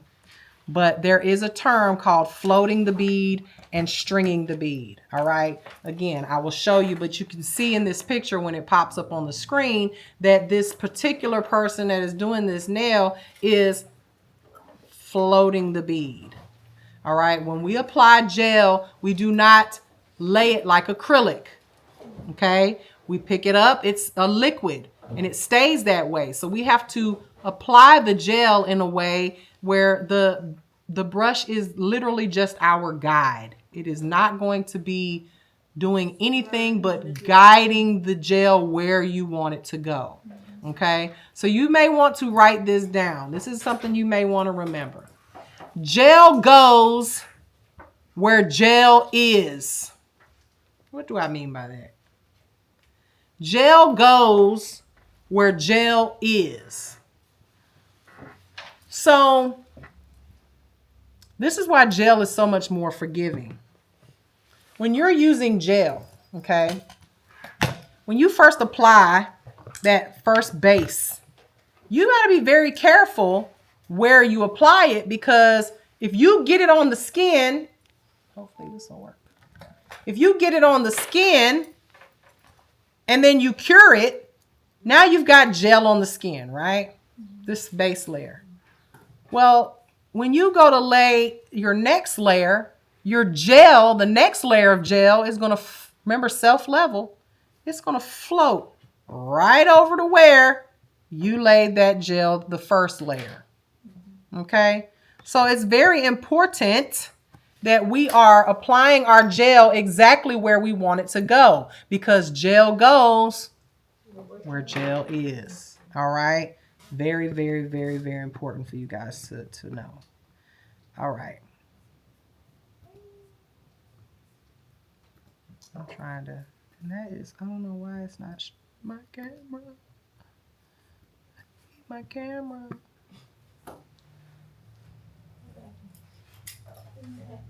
The last door to the left. Oh, yeah, last door to the left. Everybody got that? Let me see. Y'all bear with me a second. I want my, oh, there we go. Yes, somebody got to soak this up. Oh, no. Well, you gotta know how to do it. Oh, wait. What is on there? Gel. Ah. No, I just have regular Oh. rubber base. Oh yeah.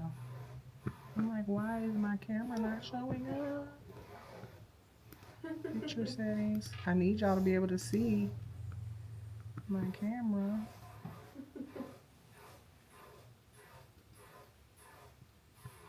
Maybe I'll switch. Will you do me a favor and switch these out in the back? This one that's plugged up. This one. Will you plug this one up where that one is? And that should work. Okay. Let's see.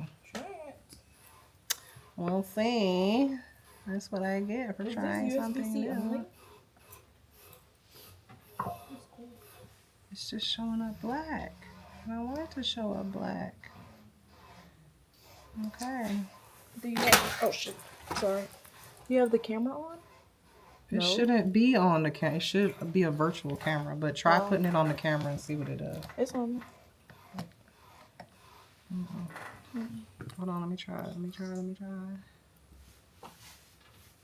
not working. I might have to use this other one, this overhead camera, this one for.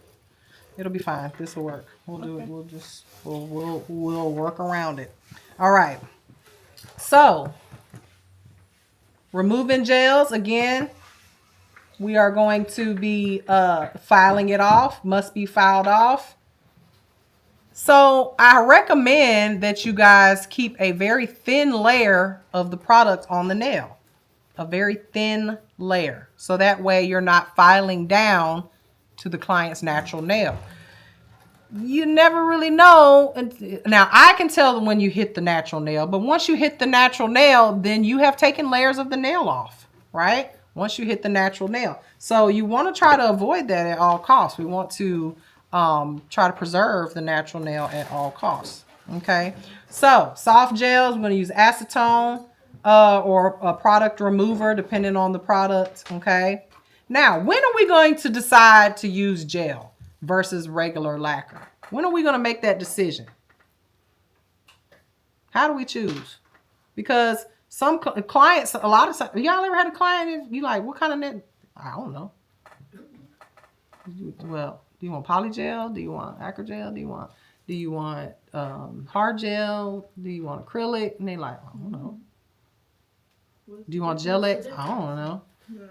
And that's when you say, how much money you got? What's your budget? What's your budget? Okay, what's the budget? All right. So with that being said, there's some things for real that you may want to consider. Okay. How long does the client plan to wear the nails? Okay. If these are things you want to, these are questions you should be asking during your consultation. Your client doesn't just sit down and you just go to work. Okay. You're going to ask them questions. Okay. So you're going to recommend a system that works best for the client, not necessarily for you. Now that's important too. Please don't recommend a service that you don't know how to do. If you have never used hard gel, please don't be like, oh yeah, well, you know, hard gel would be better for you, but I don't know how to do it though. I can recommend you to somebody else. Like, don't do that. All right. Now, when you are considering hard gel extensions, there's a few questions you may want to, ask your client, clarify. Okay. First of all, do you plan on wearing these extensions for a long period of time? Or is this for just a one-time event? Okay. Since these gels can only be filed off, they're not going to be able to get it off themselves.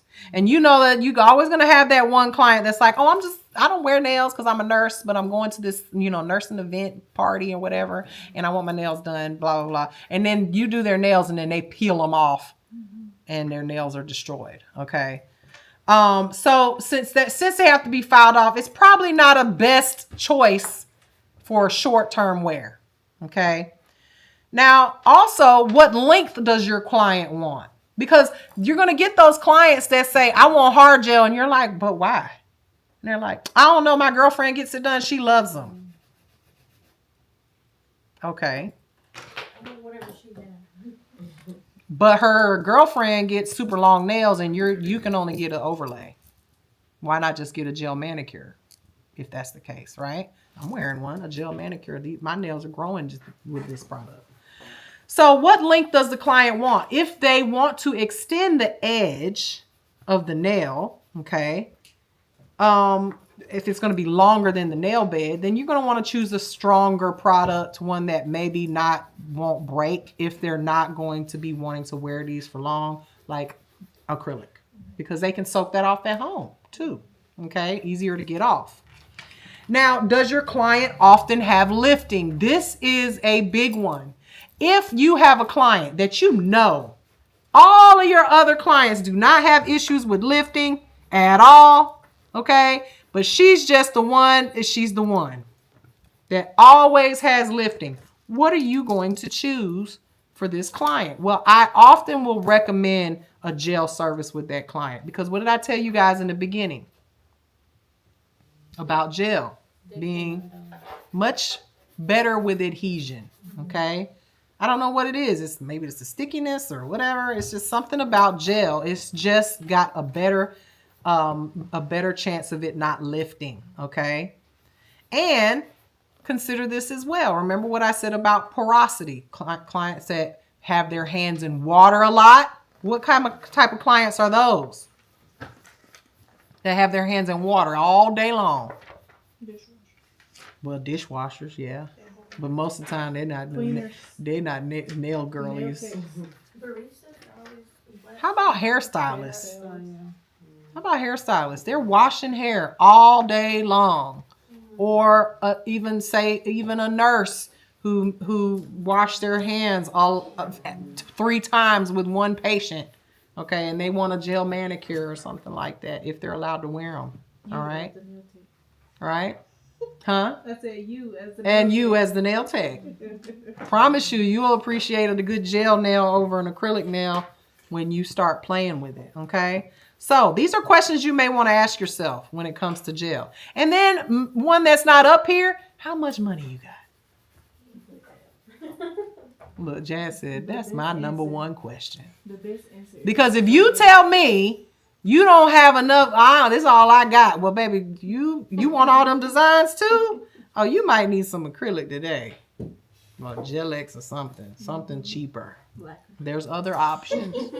We're going to do a manicure on you today. Matter of fact, we're going to give you a buff and shine and get you out the door. Clip file shape. Okay, $5. No, ma'am. Don't even walk in the door. Cost that much for you to sit in my air conditioning. Okay? All right.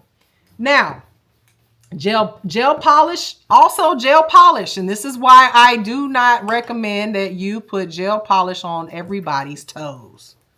Some people should not be getting gel polish on their toes. And who are those people? The ones that like to pick their polish off. Okay? You don't want that. Well, on their hands either. Okay? Because gel polish does not flick off and flake off like regular polish. It comes off all in one piece. Therefore, when you peel it, your nail plate comes off all in one piece too. And it doesn't just shed one layer. It's going to be multiple layers. And these are going to be your clients that sit in front of you and say, I don't like gel. I don't like my nails. It makes my nails thin. No, baby, you make your nails thin. Stop peeling and picking your nail unless you go to Lovely Mimi, who uses a nail. I saw that on her TikTok the other day. She was like, I don't have time for that. I use a tip and I just go under there. See, it doesn't hurt her and you can just hear the client's soul crying. But she ain't saying nothing because she's on live. Is she what? Is she licensed? No. She's not? No. No way. No. It's been years of watching. No. She not, honey. But she don't care. She don't make her money with nails anymore. Her clients don't care either. Well, like I said, I don't want to talk about people, but I mean, that's just an example that I can tell you for sure. Do not do that. Okay? There's other options. If your client wants to peel their nails off, let them do it and then tell them the reason why their nails are thin. It ain't my fault. Did I do that? How I take my client's nails off? Just don't do that. She also, yeah, Chris said on here, she also admitted to using MMA. She said, I use MMA because it's cheaper. Why is she doing this? Because it's cheaper. She just said. Okay, well, where does she live? She lives now in Vegas. Oh, she in Vegas. So is that allowed there? No, it's not allowed anywhere. No. Y'all acting like people don't do BBLs in hotel rooms. No, I'm not talking about the MMA. I'm talking about, like, do you not need to be licensed? Every state in the United States of America requires a license. Oh. Every. Sorry. Well, you know, they're not going to, she don't even do nails full time anymore. She just does it for, she even gets her, Zule, my homegirl does her nails. Zule, y'all know Zule? Zule does her nails now. She don't even do her own nails. But she does it for content now. And y'all, please, y'all know what you're supposed to do and what you're not supposed to do. So do like me when you see these people that are doing what they're not supposed to do and talk about them on the internet. I mean, what's she gonna do? All I'm gonna say is, and you ain't supposed to be doing that. Period. Get mad if you want to. You ain't supposed to be doing that. And stop telling people to do it because they ain't supposed to be doing it. Wow, that's crazy. I mean, if you knew her real name, you could look her up. But she's proud to tell you she ain't doing things right. So somebody said on her underneath one of her videos where she was talking about that. Now, Mimi, you know you ain't supposed to do that. And somebody was like, well, she ain't go to school, so how would she? I mean, I didn't even have to say it. Other people know it. Anyhow. I don't know if y'all remember when she was on Real Housewives of Atlanta, when she was claiming she owned a nail salon. She didn't own that nail salon. Yeah, that one. Love and Hip Hop, sorry. Yeah. The nail salon, like you can't look this stuff up. Ultraviolet nail salon. She ain't the owner. A black lady owns that. Her and her daughter. She don't own that place. That was for show. Just like all of that stuff is fake. Don't believe nothing you see on TV or on TikTok unless it's me. Okay? Just saying. She ain't got no license. No, honey. She don't. All right? It's like years I've been watching her. No idea. And why do you watch her? Because she's funny. Yeah. Not because she does That's great all nails. information that I've been taking. Please. Thank you. Thank you. All right. So in review, summary, this is it. You guys should have a clear understanding of what the chemistry of nails is. Gels. You should also have a clear understanding of the difference between UV and LED, right? All right. You also need to have a clear understanding of the different types of gels, polygel, medium viscosity builder gels, base gels, top gels, finishing gels, the types of supplies you need to do these services, how to store, how to use, how to remove, okay? And when should you choose to use these services versus acrylic or any other service, okay? We all got that, a clear understanding of those things. All right, so with that being said, I have to rearrange a camera or two here, okay? While we do that, I'm going to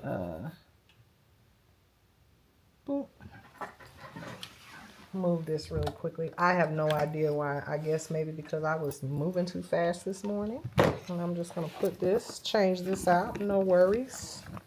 It can be done. No, I'm not. I'm going to tilt. I'm going to move this.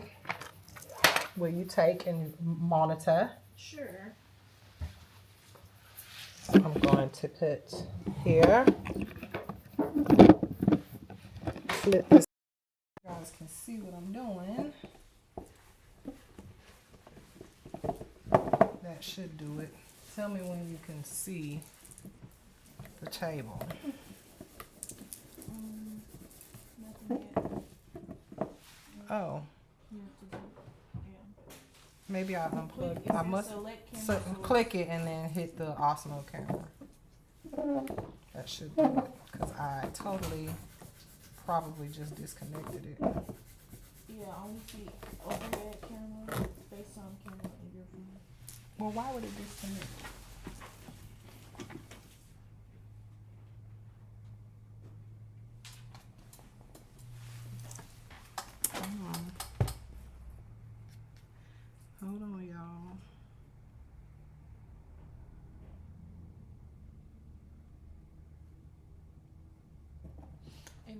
What do you need for me to get? The brushes, you can give them, go ahead and What do give you them. need for the demo? Oh my gosh. I think it just started working. Leave that on there. Connected to. Alright. If this started working, I'm gonna be mad. Now I know why I did it. Give me 1 second, y'all. And you can give them all gel. Okay. Go ahead and hand out what they're gonna. Now, y'all not gonna do anything yet. But just, let me see. Select the camera source.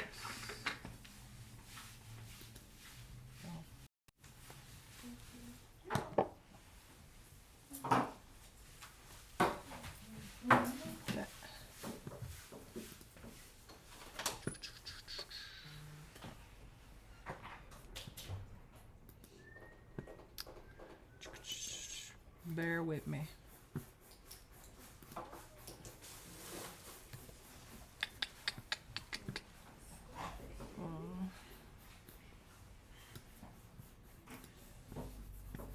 Overhead cam. I'm dead. There we go. Okay. I am dead. I think now I know why I did that. So now we got our overhead. And that should be tight. I don't know why it's not. There we go.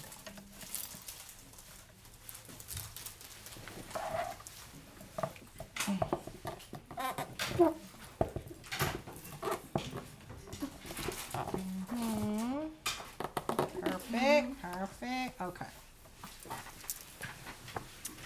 Give me a sec, y'all. Give me a sec. I want this to be, bam, that. Camera source. Boop. Now we in there.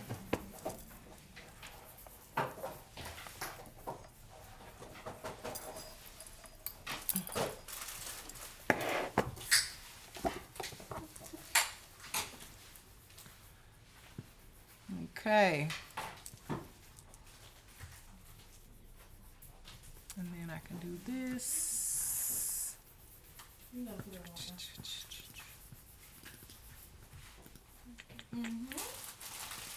Perfect. Oh, and we got the text on there. That's not the camera I want for that though.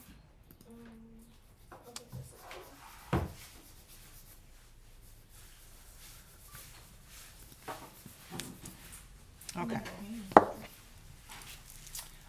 I got my little wobbly wibbly hand in here. Okay. Y'all should be, I don't want to rotate this. Rotate it.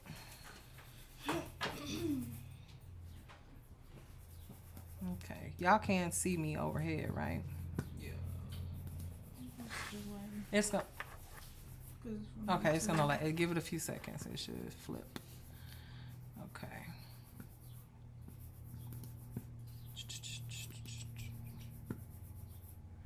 I want this. Nope.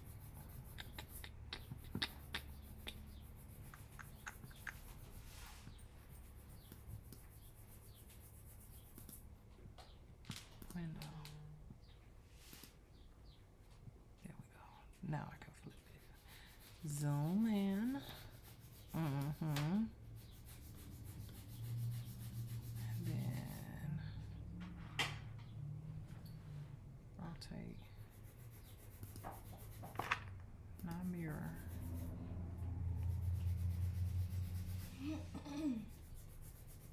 Okay.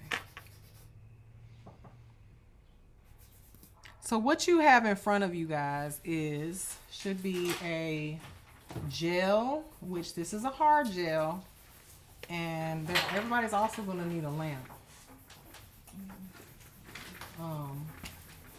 Which we can use somebody can use. Well, I need mine for now, but everybody's gonna need this we can be doing while I'm setting this up.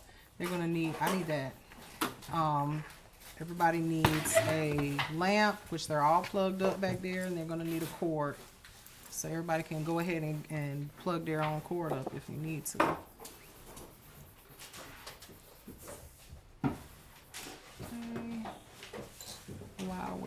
18.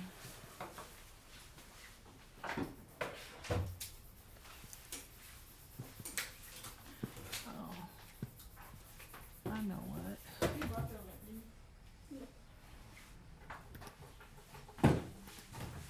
one's a lot of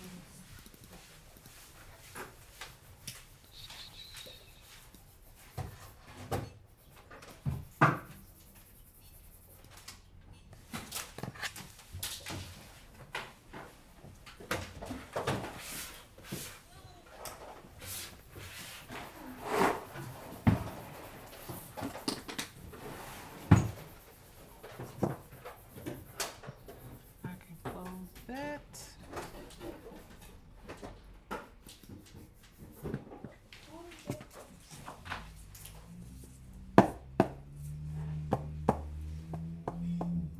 The plugs are in that box right there.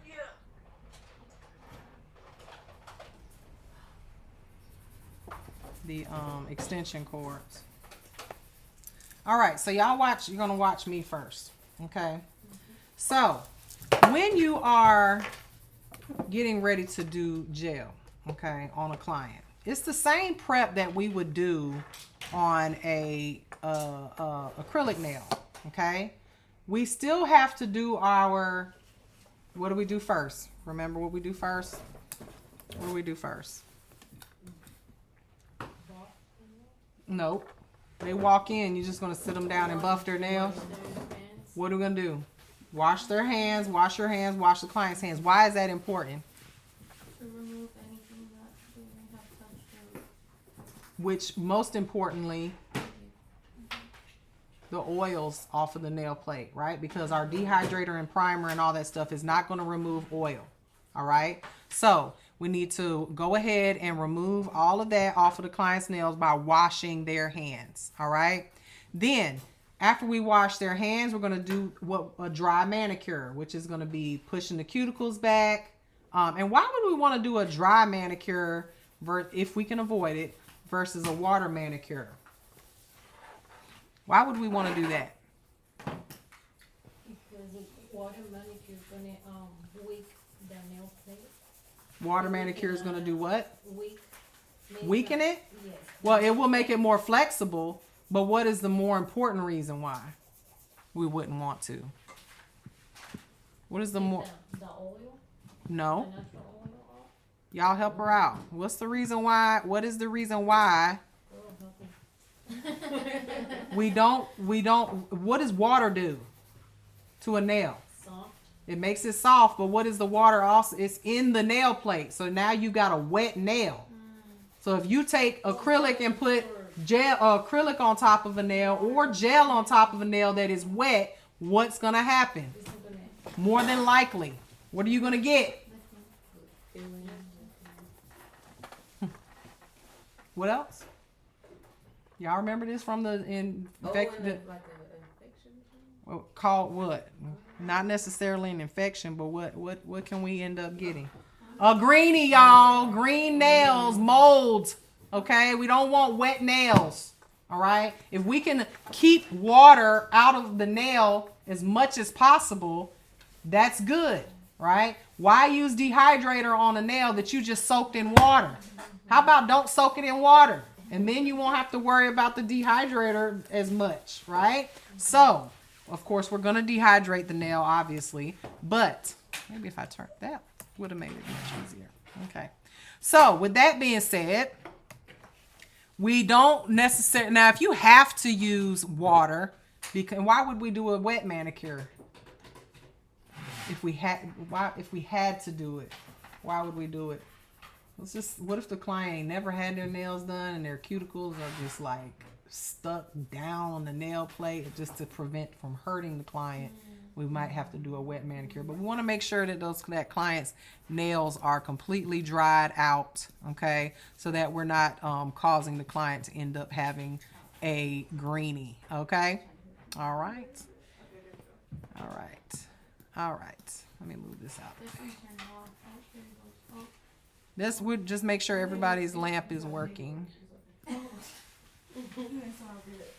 work when you need it to work. Oh. Don't worry about it right now, sweetheart. Sweetheart. Okay.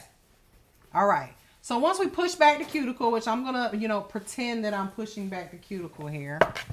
And let me start by removing this gel off of this pusher. Because I have gel on this pusher. I'm trying to show you guys. I need all my tools. I'm trying to wonder where everything's at. Okay. So, push back the cuticle, right? We're going to pretend that there's a cuticle on there. Okay. Push back the cuticle, then what? Clean the dust.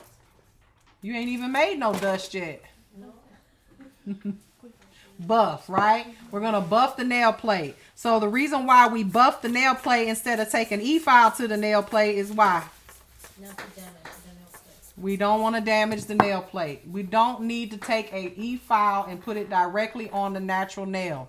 That is unnecessary, okay? And if you are going to use an e-file, you'll want to use a diamond bit, something that's very soft, something that's not going to remove all of them layers of nail, okay? Now, when we dust it, are we going to dust this off with a duster brush, a big fluffy duster brush? No. No. Why are we not going to do that? That's for the table. That's for the table. That big fluffy duster brush is for the table. Why is it for the table and not the client? It cannot be sanitized or disinfected. So what are we going to use instead? Brush. A nylon brush, which I don't even know if I have one up here. I have to give me some grace because we've been moving all this stuff around. And Shayla, will you bring me a nylon brush, please? When you get a chance. All right, so I don't have no dust on here anyway. It's not even a real human, all right? So we're going to etch the nail plate. And why are we etching the nail plate by buffing it? What is the purpose of even etching the nail plate? This is very important with gel. Because gel will peel right off like a sticker if you do not have a roughed up nail plate. And when I say that, remember, slick to slick does not stick. Slick to slick does not stick, especially with gel. Okay, so we remove the shine with a buffer, just a very fine buffer, just to remove the shine. We do not need to be destroying the nail plate. Now, I'm going to do an overlay on this nail. I'm not extending it because there's no difference. You guys know how to put a tip on. You glue it, you blend it, and you do the same thing. You're going to lay the gel. If you're doing a sculpted nail, you would put the form on, lay out your shape and all that same thing. But we're not going that deep into it today. Okay, we're just going to be doing it over some nail tips. Now, I've got if I was doing this on a human finger, we would dehydrate and prime. Okay, but because I'm not doing it on a human finger, it's just going to be a primer laying on top of this plastic tip. Okay, so I need What do you need? I need something to be able to, I need one of those pads. Yep. And then my acetone, what happened to it? Right here. Let me have some of that. Okay. You need the old one or You can give me the one. It don't matter. I just need something to be able to wipe this brush off. All right. So, I need one of those the brushes they got. Okay. Because there's no point in me showing them one of these. Okay, so when you open these new brushes, they're going to have that same kind of hard film on it that your acrylic brush has. So you want to clean that off because it's like a dusty whatever. So I just have a little thing of acetone or alcohol acetone right here. Doesn't matter. Just to clean that off. Okay. Now, and I always like to have a little thing of acetone, a little container of acetone. I got this little thing on Temu. Ain't that cute? That's cute. It's like a little bitty heart jar with a little. I thought it was bigger. And then when I got it, I was like, what am I do with that? And I was like, oh. Because you can't really tell how big it is. You can't really tell. All right. So, anyhow. All right. So, remember what I said about gel goes where gel is. All right. This is gonna make it make sense. Okay. So, anybody ever heard of a slip layer when we're working with gel? What is that? What do they mean by a slip layer? And why do we do it? Okay. So I said gel goes where gel is. So what I'm going to do before I put this nail into the lamp. Now, mind you, this lamp, I need to have it turned away from me because if my gel. If I turn it on right in front of my gel, we're going to end up curing some stuff. Okay. So I've got it facing away from me and my gel. So the slip layer. What I'm going to do, and this is like a base layer. It's like a base layer. I'm going to lay a layer of the gel on the nail, just like I'm polishing it, like a regular base coat. Very thin layer. But I'm not going to cure it. Okay? This is what I'm... now, if we were doing it on a human, we would do a base coat and then put another. But we're going to pretend this is like a base layer. All right? So I'm going to... And this is pink so you guys can see it. Now, when you pick up gel, you're going to pick it up and it's going to have this string, right? You're going to string. You don't want to just bring the string. You're going to have gel everywhere, all right? And you guys should be using gloves. I should have gloves on, but I don't have any in front of me, so just bear with me, all right? So I've got my gel here, and you want to break that string. You don't need a lot of gel. You just need a little bit. So I'm just going to polish this on the same way I would any regular polish. And this is why they make gel brushes that are kind of small and round so that you can get in that cuticle area. Okay. So I'm applying that gel onto the nail. And I've got another brush here. That's why I like to have the little acetone. It's the light. No, it's not light. It's just that hasn't been used in a long time. I need another brush. Never mind, I got this one here. All right. So I'm just using this as a cleanup brush. So I got a little bit on the skin, so I want to get that off. Get it off right away. Because remember, gel goes where gel is. If I leave that there, when I lay my next layer, it's going to flow over to there on the skin. Get it off the skin so that it's not touching the client. Now, if you notice, when I put this on here, I'm not going to cure it yet. This is my slip layer.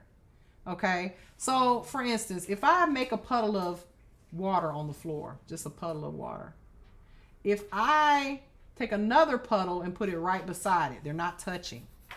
But then I take my finger and I go from puddle to puddle, what's going to happen? Now they're connected, they're going to join.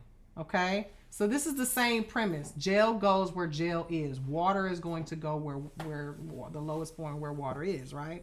So I haven't cured this. So this slip layer is where I'm going to now build the nail. Now I pick up my this bead, okay? I pick it up, and again, this has got a little lag on it. You guys will be able to see it in a second. I'll have this down pat next week where it's connected directly to the TV. But I picked up a bead. Now when you put gel on the nail, remember I told you about floating the bead, stringing the bead, okay? This first bead, we don't use the brush like a brush. We brush that first layer, the slip layer on. But this next layer, we're going to take that bead and we're just going to roll it off of the brush. And then do a little swirly swirl like they do at Dairy Queen. Okay, at the top of the ice cream cone. And see, it's just laying there. Now, if I want to be patient and just leave it, eventually, guess what it's going to do? It's going to self-level, and it's going to reach out and go to all the places where the gel is, because gel goes where gel is. Now, ain't nobody got time for that in the nail salon to just sit here and wait for it to spread, okay? But you could, and if you look on the screen, you'll see that it is slowly moving and leveling out all on its own. Can y'all see that? Because I don't want to turn behind me and keep looking. Not yet. It's starting to smooth out and level out, okay? And I don't have to move it if I don't want to. But like I said, we don't have time for that. So what we do instead is we're going to use the brush, not as a brush, but as a guide, okay? So we take the brush and we actually connect the gel with the brush, okay? So what we're going to do is what I like to do is push it to the cuticle. And again, it will show up on the screen. I'm going to push it and just push it far enough where it does not touch the skin. And you'll see why gel is much better when it comes to that product touching the skin, because it's your fault if it touches the skin. Like, you put it there. Okay, it didn't flow on accident. You put it there. Okay, so you take that brush and we're gonna push it to the cuticle area, but not all the way where it touches. And then we're gonna do what I like to do, this U-shaped motion. And we're just going from side to side, kind of pushing that gel where it's supposed to go, because we don't have time to sit here and wait for it to self-level, and building that nail up. Okay, and then if I just sit here and give it a second, because with gel, you could work on 2 nails at a time, maybe. But if your client drops their finger down, then the gel's going to want to fall down, right? So now, when this does catch up on the screen, you'll see that this nail is perfect. It's absolutely perfect. And I haven't even done anything to it. It's just perfect. It has leveled itself into the shape that I laid that first layer of gel with. Okay, so if I turn it to the side, you'll see that it's completely level. Again, in a second, it will. Now, have you ever seen people take a hand of gel and turn it upside down like this? Why do you think they do that? To make your apex, right? Because if the nail turns out really flat, because it wants to self-level flat. So in order for it for you to build an apex without really trying, you can turn the hand upside down and then quickly turn it back over, and you'll see that there is a little hump in that nail. Again, it will show up in a second, but there is a little hump in that nail. So when you turn it upside down, you want to turn it over quickly and then put it in the light. Okay, now I laid it there for way too long, and then now it's got a big hump in the nail. So I'm gonna clean that up real quick while that's catching up. But that's how, when you see that, people are building their apex. Okay, so I'm gonna put this in the light and be sure not to let my gel rays hit any of this stuff over here. Okay, so once I put that in the light, and I'm gonna put that in there for 60 seconds. Okay, and I hit 30. I'm gonna do it again for a second cure. Now, if this was a human, because I put such a large bead on there, since I put such a large bead on there, it might cause a heat spike. Okay, so you want to be careful. You may want to just put it in there carefully, depending on the type of light you have, or you can do the low temperature setting so that it gradually goes up. Now, when you're filing the gel, okay, or when you get ready to shape it, because I'm just going to shape this nail, cover everything, put the top back on it, close it up. Why? Because gel dust is very fine. You guys, I bought some cloth masks for you guys so that we can wash them and rewash them instead of buying new ones and throwing them away every time. But they're up there for when you guys start filing today. The dust is going to be much. Okay, so I'm going to pull this out. When you pull it out, you'll notice that this has a tacky layer. You don't want to touch it. Okay? You do not want to touch it. Yeah, I need some gloves. I don't know why I didn't put no gloves up here. That ain't really. We want to get up and get that glove. It's so hard. I believed it was gonna make it. I didn't. I knew it wasn't gonna make it.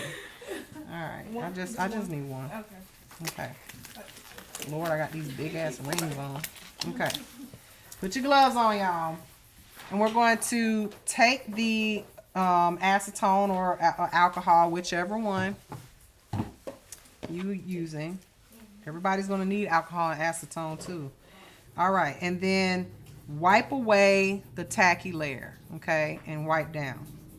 And you'll see that it's no longer shiny anymore, okay? Now, I don't really need to file this nail. I don't know if y'all can see that. It's nicely shaped already, self-leveled, but of course we need to file it a little, okay? So, using a 100 grit file is a little aggressive. You will only really need a 180 grit. But you're going to go ahead, do your shaping, do your filing, and this silicone hand is not the best hand to be using because it's not glued down. But file, shape, and then buff this nail. Pay attention to the cuticle area. Wipe away the dust. And then you can go ahead and do your polish application. Okay, very simple. This is just a gel overlay. All right, you would do the same thing with the tip. This is why blending the tip is very important, especially with gel, because remember, gel is going to self-level, and if you got a big hump where your tip is, guess what your gel is going to do? It's going to sit up on that hump, and then down at the shelf, it's going to be like a ledge. Okay, so that is what you guys are going to do today, but you're going to do it on your, do your mannequin hands just with the tape, and then we're going to glue the tips on top of the tape, and you guys are going to overlay gel on top of those tips today. Okay? Don't worry, we'll get you caught up, Jasmine. Okay? You're gonna, no, you're not. You jump right in. You're just learning something that it's nothing really. You just don't know how to do your hand. And Shayla will show you how to do it. So that's what you would do, and then of course you would do your gel polish on top of it, and then 2 layers, and then your top coat. Okay? And this I don't even like these hands, but all right. So that's it for the lecture today, and I'm gonna close that out.